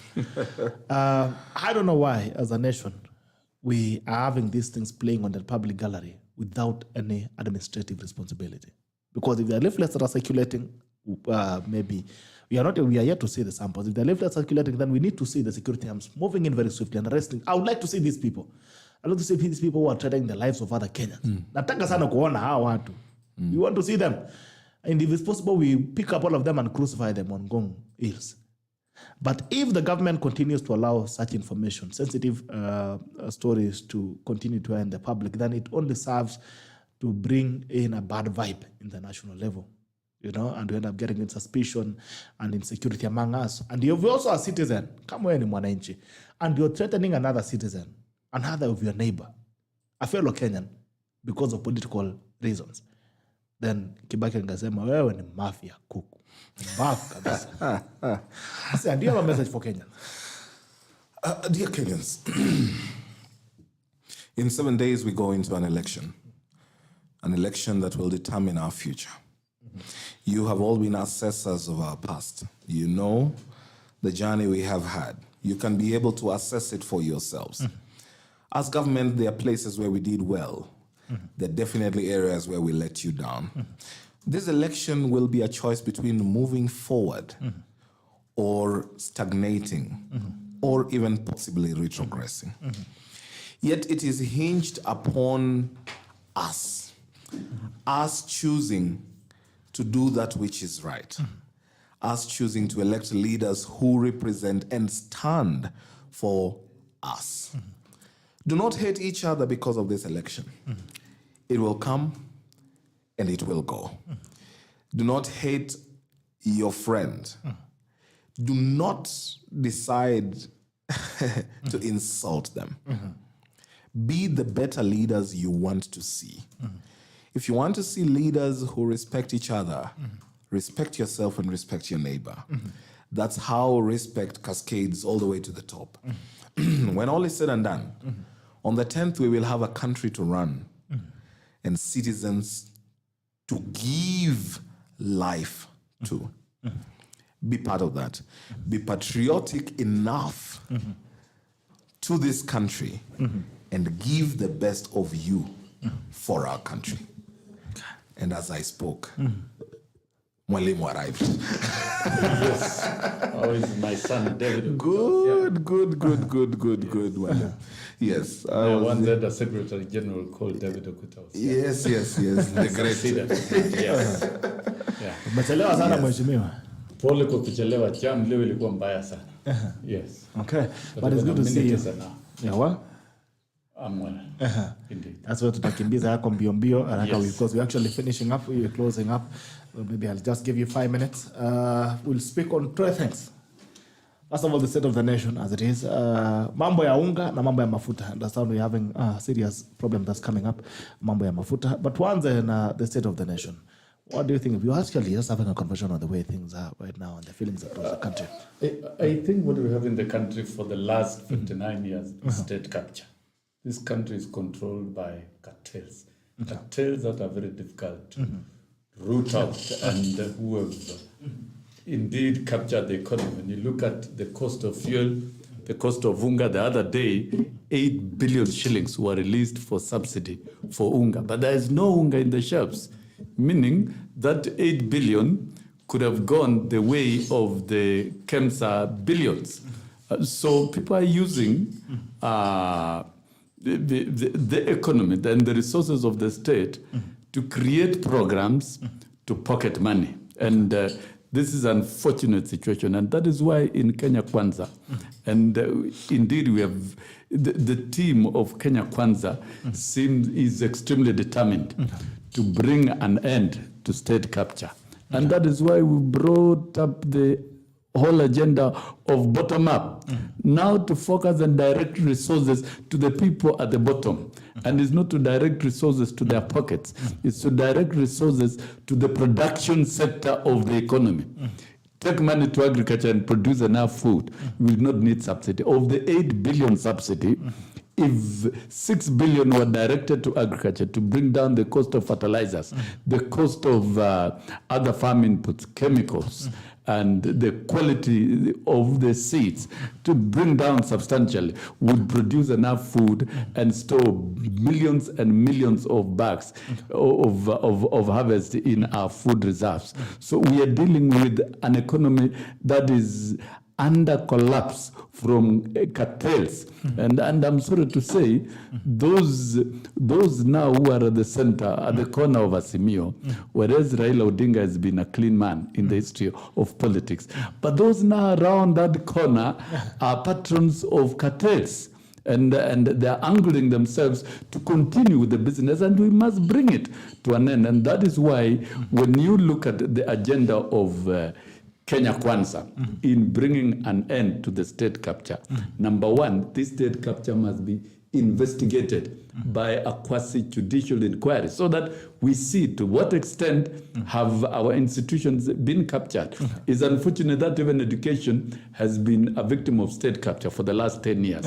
You bring in a curriculum that is not well discussed to trigger business in terms of books, to trigger business in terms of changing structure and opening avenues for privatization in education and killing public schools. So really, in terms of the state of the nation, the country is headed for a third liberation in terms of the economy.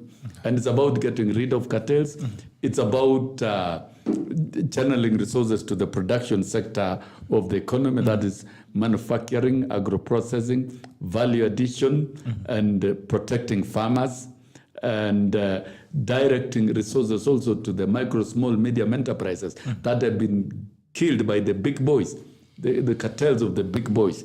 And it's all about moving in to ensure that we also protect the tax collection system and digitalize tax collection system in this country. That's going to expand government revenue collection and to stop the big boys from evading taxes so that money is available to deliver services to the people. And in fight against corruption, it's about strengthening the institutions, and two key institutions. One, the Inspector General of the Police and the Police Service Commissions to be accounting officer and to be given money directly to be able to do their operations so that the criminal justice system can be strengthened. And then number two, actualizing the judiciary fund and financing the judiciary so that the judiciary can be truly independent and it can do its work. So it's all about operationalizing Article 10 of the Constitution,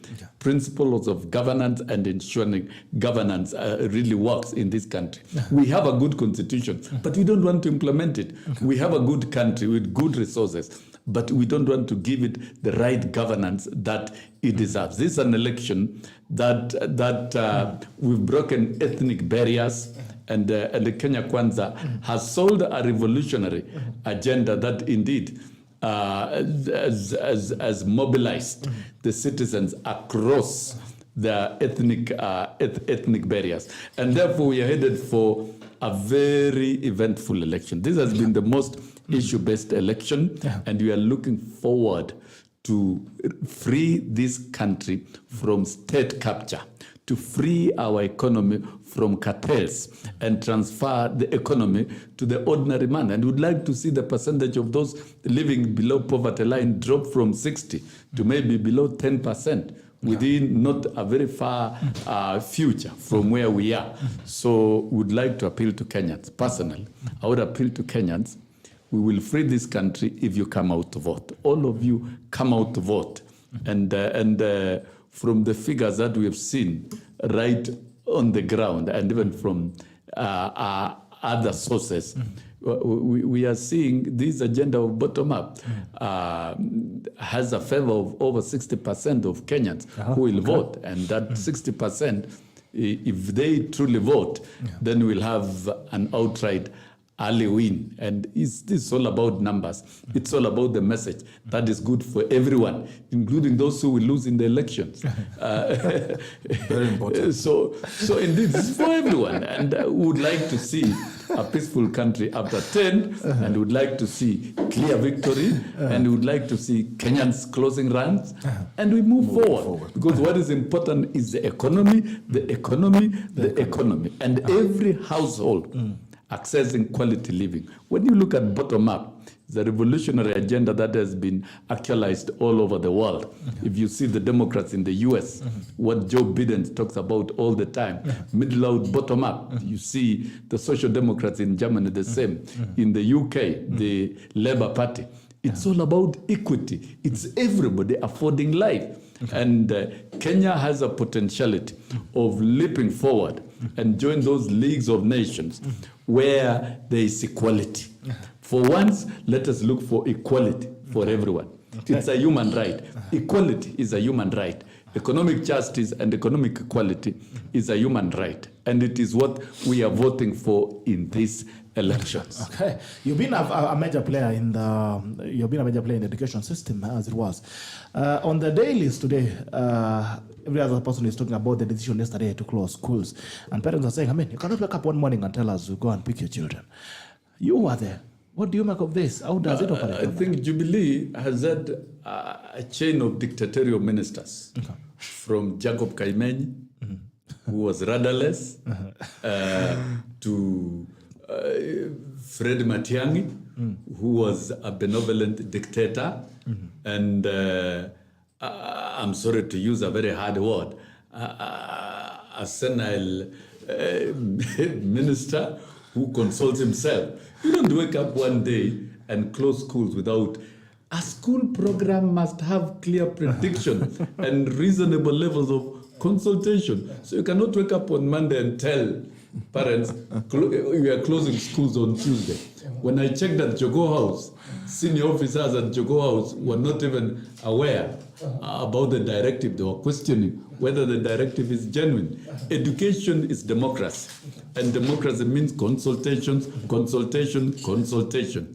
We should be able to consult, and maybe 5 days, 1 week to closure. That notice should be given out to parents and to the public, because safety of transport of learners from schools. You were talking about 15 million learners. And if you're waking up abruptly and telling them to go home within a period of 24 hours, that really is not right. And then look at it also, because of lack of consultations, such actions are unconstitutional because they are not born out of public participation. You are telling Kenyans that the children will go back to schools on 11th of August. Elections will be conducted on 9th of August. And the earliest results can be declared maybe is 10th or 11th. And we don't know about the consequences of these results. So we should be able to have another 1 week period of rest for the country to settle down after election, so that there is total confidence of all the learners going back to school. This matter, the Ministry of Education, and we hope we are going to have the last dictatorial minister, just like we had during the sunset days of Moi era. And we told Kibaki, because teachers, we were part of that transition.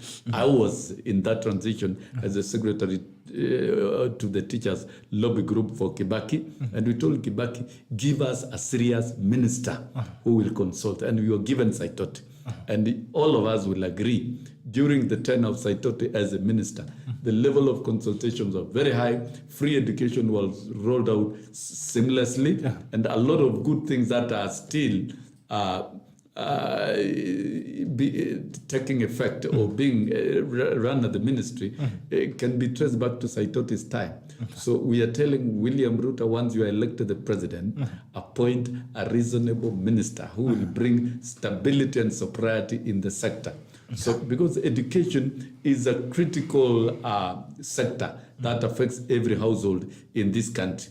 I want to believe that this is the end of dictatorship in the education sector. And we will have a more democratized, consultative, and inspiring leadership that will attract the confidence of teachers, the confidence of learners, and the confidence of parents. And generally, to make it easy for government and for any sitting president to superintend governance, particularly of education. Education is democracy, and democracy is consultation, consultation, consultation. I've witnessed dictatorship that has never been witnessed in the education sector for the last 10 years. And we hope Uhuru will go home with this dictatorship. I want to respond to a few things here, because now Mwalimu and Honorable arrived. While we were here with you, I told you that we have to agree that we have to deal with cartels. And we have to be so ruthless with cartels, so ruthless without fear or favor.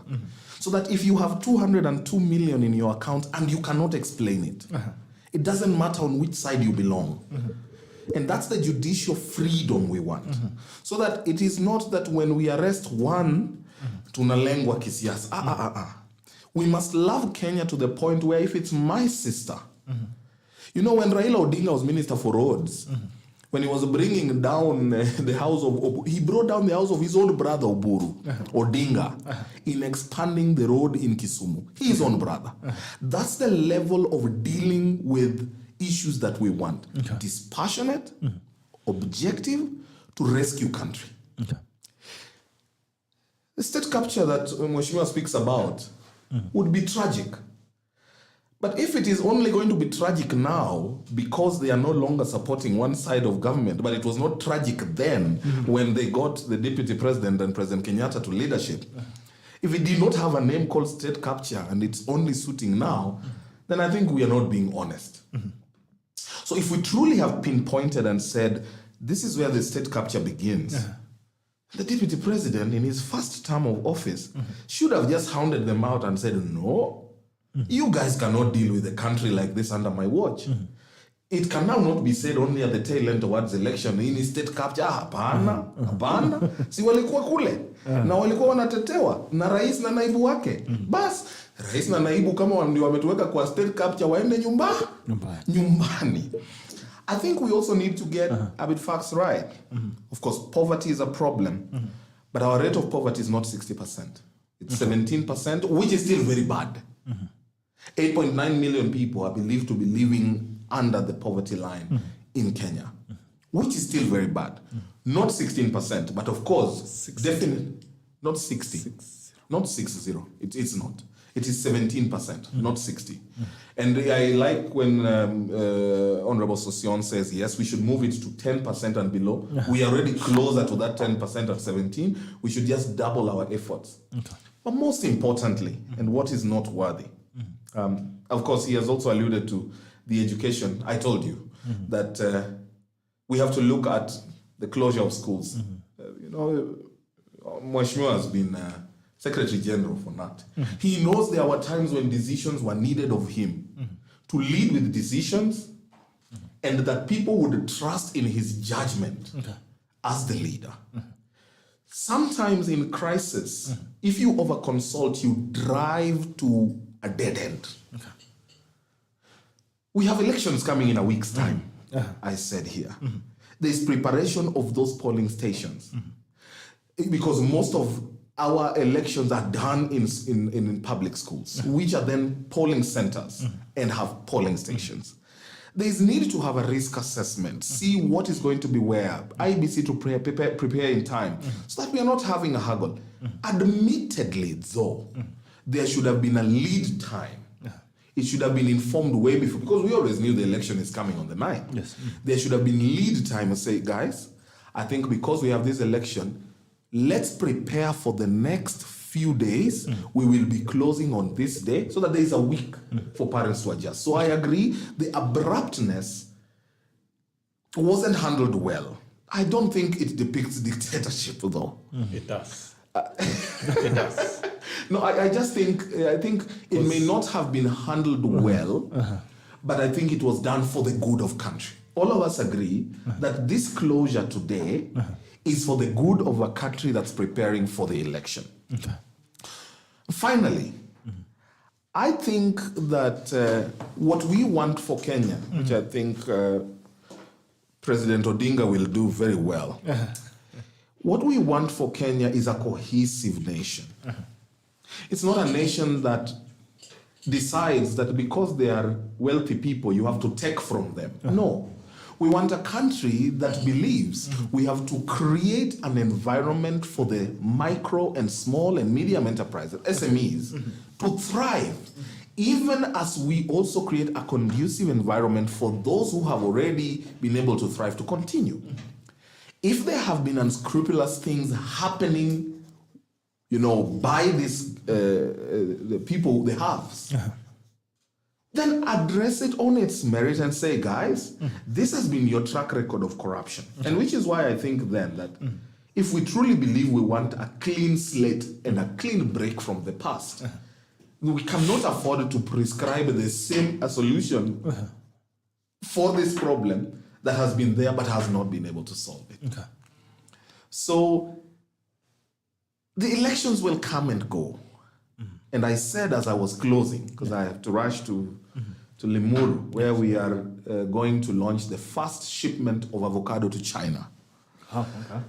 I said as I was leaving, when we are done with the election, it behooves each one of us to shake hands and say that was quite a contest. There is no time for hatred. You and I used to be on opposite sides. And you know how after that we would just hug and say, well, leo tumepelekana mbio kwa hiyo show. But we are friends to date. I have friends who are running for office. People like Ruben Kibore, who are my very good friends, who are running for office across the country. Buzeki, name them. They may not be on my side of, they may not be persuaded to join my side of this contest. But I think a Raila Odinga presidency, and Mheshimiwa said, Raila has been consistent. Sasa kitu inamsumbua ni anaita cartel na state capture around Jacom. But we all know Raila is a man of his own, capable to make decisions for himself. We will not put on him. If he fails, it will be him who has failed, not the people who surrounded him. Okay? Because that would then be akin to saying that all this corrupt gang that has surrounded the deputy president means that the deputy president will be presiding over a country of the corrupt. I don't believe that. That if he were to be president, just because all the wrong people who are about to be arrested, starting from his deputy, are around him, then that depicts who he is. No. So I really wish for the best for Kenya. When the elections come and go, let's shake hands and say, hey, you had a better contest, you won. Now, how do we build Kenya from here? What are the gains from this regime that must be moved over to the next, which I enlisted quite extensively in our program. That said, I think now I can take leave, but it's been great. Mheshimiwa, I've been delighted. We waited, but we are happy. I have to rush to Limuru to start an event at 10:30. Okay. And I love you, our viewers.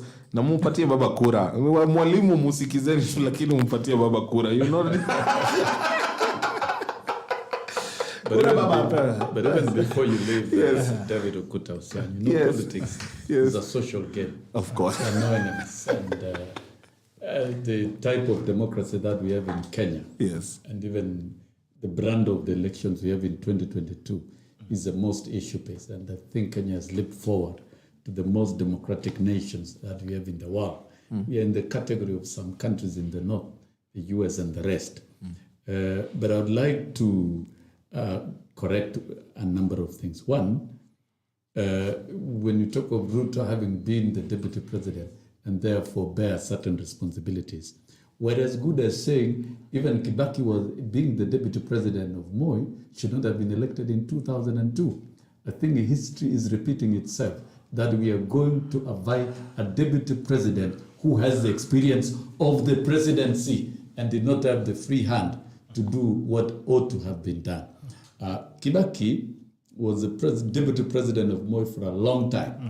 And in 2002, we did assess and we thought that was the best person to succeed Moi with the experience of being the deputy president for a long time. And William Ruto being the deputy president for 5 years and with the experience of the presidency and with the full knowledge of state capture and what is happening, is the best placed person in 2022. You look at the plan of Kenya Kwanza, that William Ruto is very honest with everything that is ailing this country, what is within government, the state capture, and implementing the constitution to its logical conclusion rather than mutilating it. And this particular group of people, let us not call it taxing the wealthy. Even in the US, the proposals of the Democratic Party is to tax the rich and give those at the bottom tax holidays and tax breaks. And here in Kenya, these people called the wealthy actually have converted themselves into cartels who have held the main economy under capture. And when you talk of various investments, major capital investments like roads, the railways, and the rest, this is where they are doing their businesses. And they've held all the resources hostages for their specific types of business. And this is how the MSMEs have died. And that is why we are saying we'll get rid of this group, this cartel, bring the regimes to an end, and we have an equitable economy, equitable for everyone, MSMEs and everyone else, and direct the resources to the production sector of the economy, that is agro-processing, value addition, manufacturing, housing, and even direct resources to the very small businesses of the MSMEs. And in this way, we'll be broadening the tax collection base and putting money in the pockets of the citizens. This is a real practical, ideal situation, and it really will work. And this is a very practical proposal that is free from cartels. The agenda of Kenya Kwanza is completely free from cartels. But where we see Azimio, it is patronized by cartels. The cartels will run the show. People become cartels when they support Azimio. And that's why we are telling citizens, it is your time to cast your vote. And the numbers are very clear, OSIANY. I hear you. The numbers are very clear. Yeah, that's the numbers are very clear. 5 minutes. So we would like to urge all Kenyans, come out and vote, and the votes will be counted. Once the votes are counted, in a democratic, free and fair process, that the outgoing president, and we are happy with what Uhuru has said, that is going to hand over to whoever is elected. Of course. That's the principle of democracy. Of course. And it's obvious who is going to get elected on the basis of the suffering that Kenyans have gone through. Most of us have gone through this experience. Drawing my experience from the education sector, I've seen dictatorship and undemocratic practices that should not be practiced at this age and era in Kenya. We want to see liberation. A government that respects the rule of law and constitutional order, a president that respects citizens, and a president that protects the institutions that were created, and a president who's going to implement the constitution to its logical conclusion rather than mutilating it. And we are going to see an economy. We should be able to see an economy that guarantees equity. That mama mboga in the village can go to a supermarket and buy goods that the wife of the president is buying from a supermarket. That's the equity we are talking about. It is not going to be achieved in a day, in a year or two, but with time. Once we commit ourselves to the bottom-up economic agenda model, absolutely, and we agree it is what works, and we eliminate corruption. Eliminating corruption is not a choice. Freeing the economy from state capture is not a choice, and that is what William Ruto is energetically and enthusiastically prepared to implement. So really, right now where we are, the die is cast. and the numbers are clear. Will you give us the last one? We're closing in 3 minutes. Exactly. I think when we talk about constitutional implementation, there cannot be a better person to do it than the engineer of the constitution itself. The person who was there as it was created and championed for it. And that would be Raila Odinga. I think when we talk about the rule of law, Raila has been the emblem of the rule of law. Even the deputy president, I know, agrees that Raila has been the emblem of the rule of law. Away from contest, he would agree. When we say about getting rid of these supposed organizations that have, ended up emasculating the SMEs, I don't see that as a proper solution. What I see as a solution is to create tax brackets that are friendly, so that we have a bracket for SMEs and we determine what levels of SMEs. And it's a proposal that I have had discussions with KRA about. How do we create tax brackets so that the rich, we can have a different tax bracket? You cannot have a unified tax bracket for all the people. Because when we get rid of them, Mwalimu, what you don't know is that these same people employ Kenyans in their thousands. What are we going to do with these thousands? Okay, so if we say how tame their appetite of holding the economy hostage.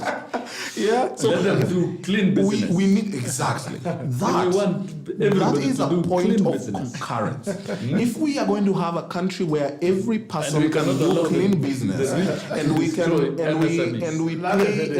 pay taxes as is due, and we don't run for shelter in political spaces, then the best place where you know that will happen, if you have qualms with Raila Odinga, you know that Martha Karua would not let anyone get away with the madness of evasion and avoidance of taxes. And so if we create a tax bracket, various tax brackets that are friendly, we will have a Kenya that's friendly. And I know on 10th, when by God's grace Raila Odinga has been elected president, I will reach out to Honorable SOSSION and I will tell Raila Odinga, sir, you know this has been a veteran of education in this country, has been a unionist, has been a nominated member of parliament representing the interests of teachers. Would you consider him as our cabinet secretary for education? Then we will start this journey together and bring the reforms that we need. You have to do some, Your last minute, Mwalimu. Your last minute. Those are very exciting, very exciting offers. But last minute, yes. I think in terms of democratic principles, what Kenya requires is leadership and revolutionary agenda. And I'm telling Kenyans, don't gamble with your vote. Don't look at your ethnic affiliations. Look at the future of the country. We need to liberate this country economically. And therefore, some of these issues of overstating that Mother Karua will tame corruption while she herself has got chest of skeletons of corruption is actually overrating. None, is overrating. Imagine a real none. And indeed, when you looked at the deputy presidential debate, she underperformed dismally. And And No, so she just didn't go to the man. And so you don't need to overrate individuals. She didn't go to the man. And that is why we are saying, let us not link leadership to individuals. Okay. And that's why in Kenya Kwanza we are saying Kenya Kwanza. It's not about William Ruto. It's not about Mudavadi Wetangula. It's not about anybody. It's about Kenya as a country and strengthening institutions. So we are urging Kenyans. I'm personally urging Kenyans that we have had it all. We have seen it all in this campaign season. Come out and vote. All of you on 9th and of August. And I can assure... And vote for Raila Odinga. That's what I'm waiting for. You also need to do my job. Okuta OSIANY, come out and vote William Samuel Ruto, because you'll be voting for the bottom up as to whether the offer is giving me to be a minister. For me, it doesn't matter. If Kenyans win, I've won. I can comfortably go and look after goats for the next 5 years in Bomet, as long as Kenyans have been liberated. But you're not giving him an offer. You also need to offer him something. I can assure him. I can assure him you can have private conversations behind the tent, and it is you who will need. No, so that we agree whether you will take the offer or not. I know you as a very skilled and democratic Kenyan who will also, I will also endeavor to You'll give him something. a reasonable offer. I'm even willing to sacrifice my space if there is any space for him. Everyone has a job now except me. Nobody's giving me a job. So everybody has a job except me. Thank you, gentlemen, for coming in. It's been a pleasure. Thank you. I hope we're about to have another session, SOSSION. Mheshimiwa. We need another session, so when you have enough time, so you can get time to express your thoughts as well. But it's been a pleasure having you. Thank you so much, Mwalimu OSIANY, for coming in. It's been a pleasure. I'll see you again soon. And let's keep, we only have one country. Yes. So let's make that we protect it. And as we wind up, I still want to challenge as well the president, the deputy president, that we are looking up to you as a nation. You need to cut down on these things. Mnapigana hapa, punguzeni kidogo, mtuaje tuingie kura na amani. Bas, then on the 10th of August, we want to look back and appreciate that we've been part of this beautiful nation. We have a better nation. All the very best, gentlemen. Thank you. Thank you. All the best. Baraka. All right. The Tacklers, thank you so much for joining us this morning. It's been a pleasure every single day having you as well. See you tomorrow on the Siasa Wednesday edition of the 3rd of August 2022. Until then, this is The Tackle, and it ends now. Bye-bye.